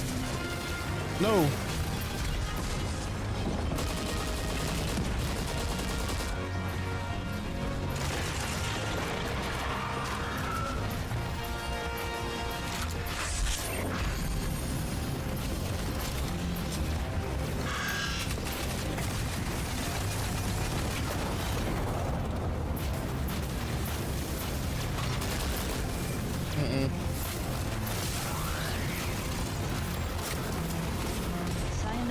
Speaks to you, Lord Gallows.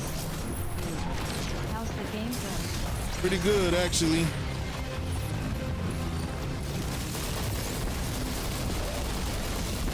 I need to kill some of these ads so I can get some help. That junk won't give me no.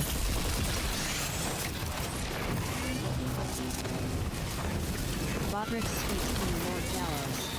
At Cyanide TM, you leveled up to level 1. Okay. Ooh. Ooh-wee. The crazy part about this is they force you to do it in a specific order. This junk crazy. Artisan. They force you to do it in a specific order.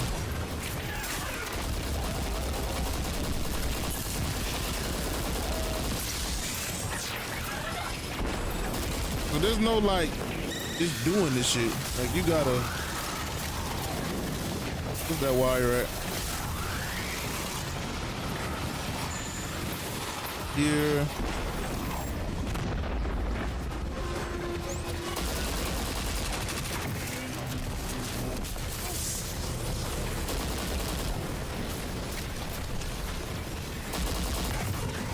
Bingo. Let's go, baby. Guardian down. Shit.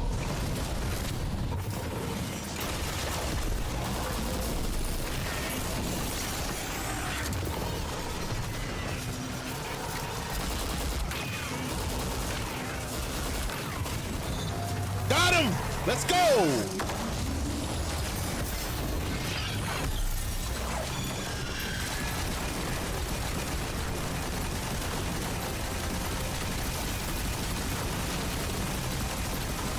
Unload on his ass.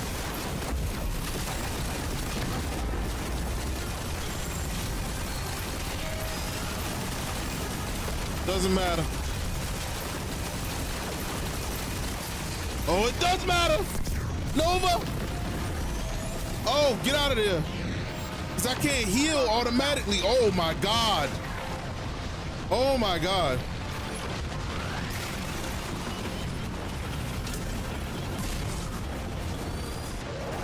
Yay! Oh my goodness.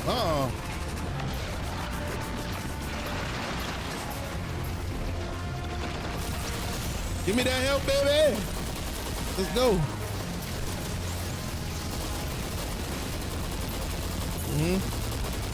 Ooh.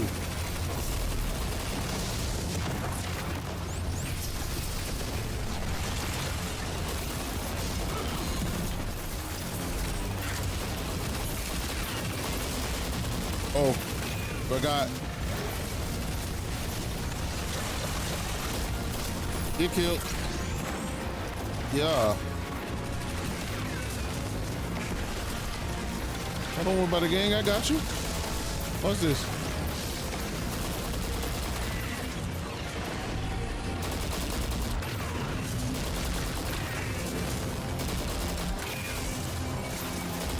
Fucking reload.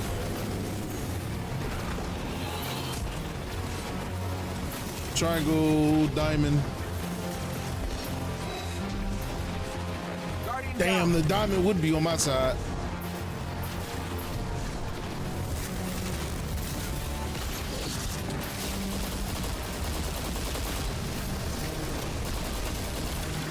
Whoa, whoa, whoa, what the hell?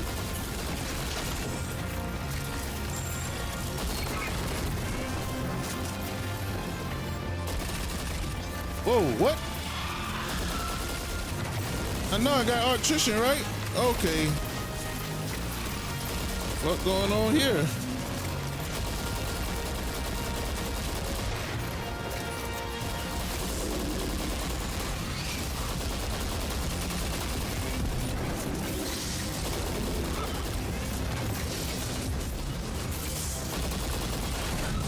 Whoa, whoa, man. You dying instead. You're not getting me with that dumb shit. Okay. First one is done.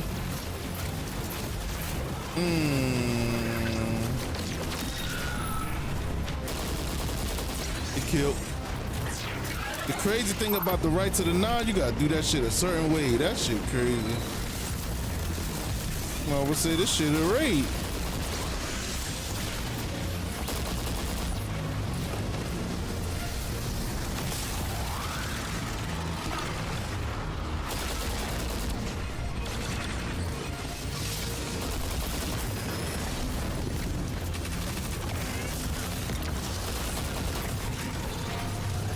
Get the fuck on out of there.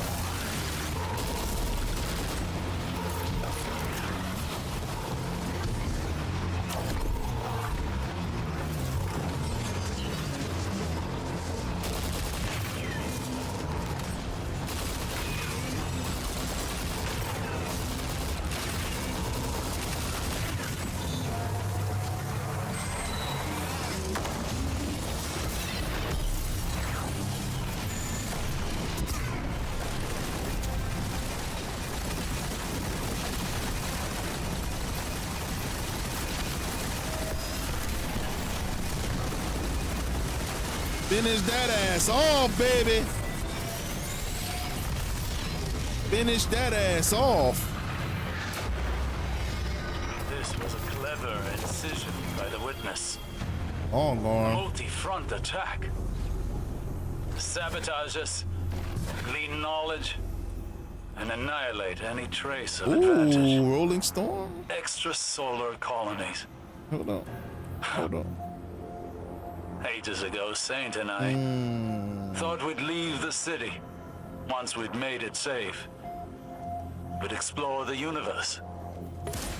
That time never came. A matter of finite seconds lost in the margins then. Now, there's only the want of more. I'm gonna wait it out. I ain't even about to, you know what I'm saying? And turn the edge of defeat into victory. Give me my shit, gang.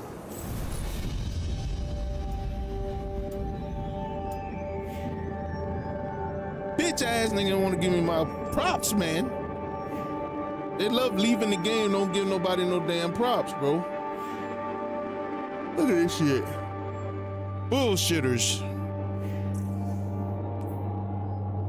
Oh, they don't even show the damage numbers, yo. What the hell? Okay.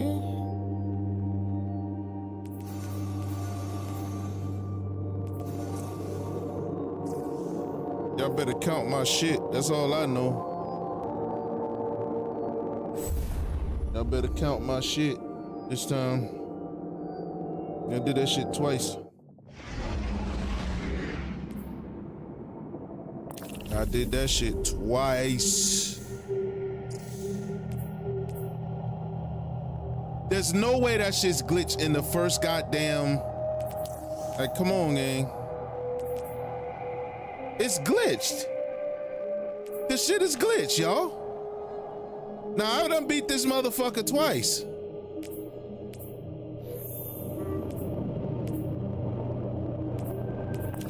Yeah, that bitch glitched. It's glitched like hell. I ain't playing that shit no more. Let me play another game. That shit getting on my nerves. Only thing I be hating about this shit. You could do the car. That's the same thing they did in Vesper's Host. When I was playing Vesper's Host and I did that shit without dying, they did not give me my shit. That's why I don't be worried about doing all that shit, grinding it out to make sure I get to do the impossible. Then when you do the impossible, the game glitches. Like, no, not doing it, bro.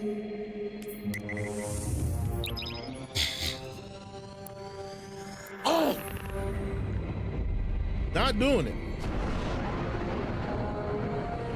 I am not doing it. And I'm not going back into that motherfucking dungeon to do it again when I know I done beat this shit twice on stream.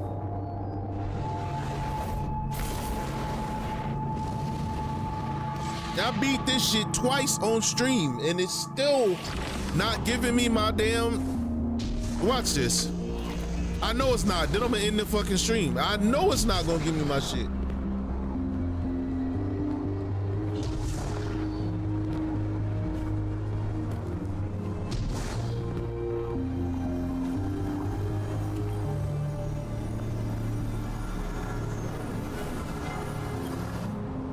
Everything dies. Man, look at this shit, gang. Like, they not giving me my quest shit. Completions, bro. Like, come on, y'all. Every time I go and hype for some shit, this is what happened. That's why I don't like fully committing to this shit. Cause they always do some dumb shit. Now, y'all don't put this shit out. It's glitched. I can't even get it. I can't even get it, bro.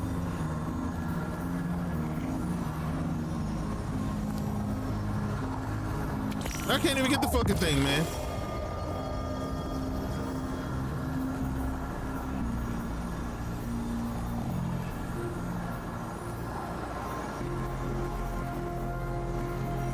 Like, no fucking way, man.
wasted my enhancement cores yet.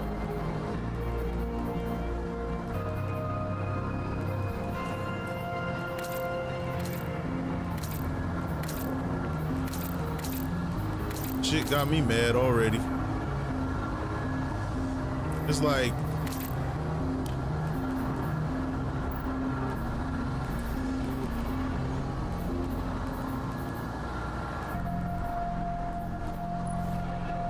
oh, they get kills for that? Yeah, I do. Kill for that. Round stealer.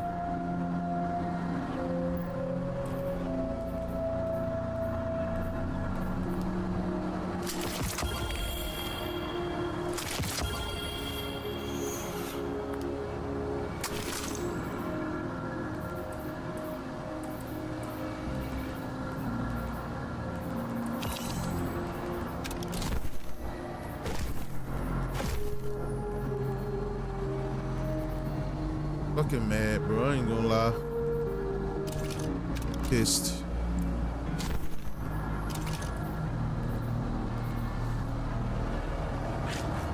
I am pissed. I done did this fucking dungeon twice on stream, 4 hours. And you see what I get? This is why I play Warframe. I should go play Warframe right now. Matter of fact, I'm getting the fuck off this thing. Where the shit taking me, gang? Where the fuck is you taking me, gang? Look at this fuck shit! Dungeon completion rewards unavailable. Really? Really, bitch? I finished the dungeon not once, twice. Unavailable. Son of a bitch.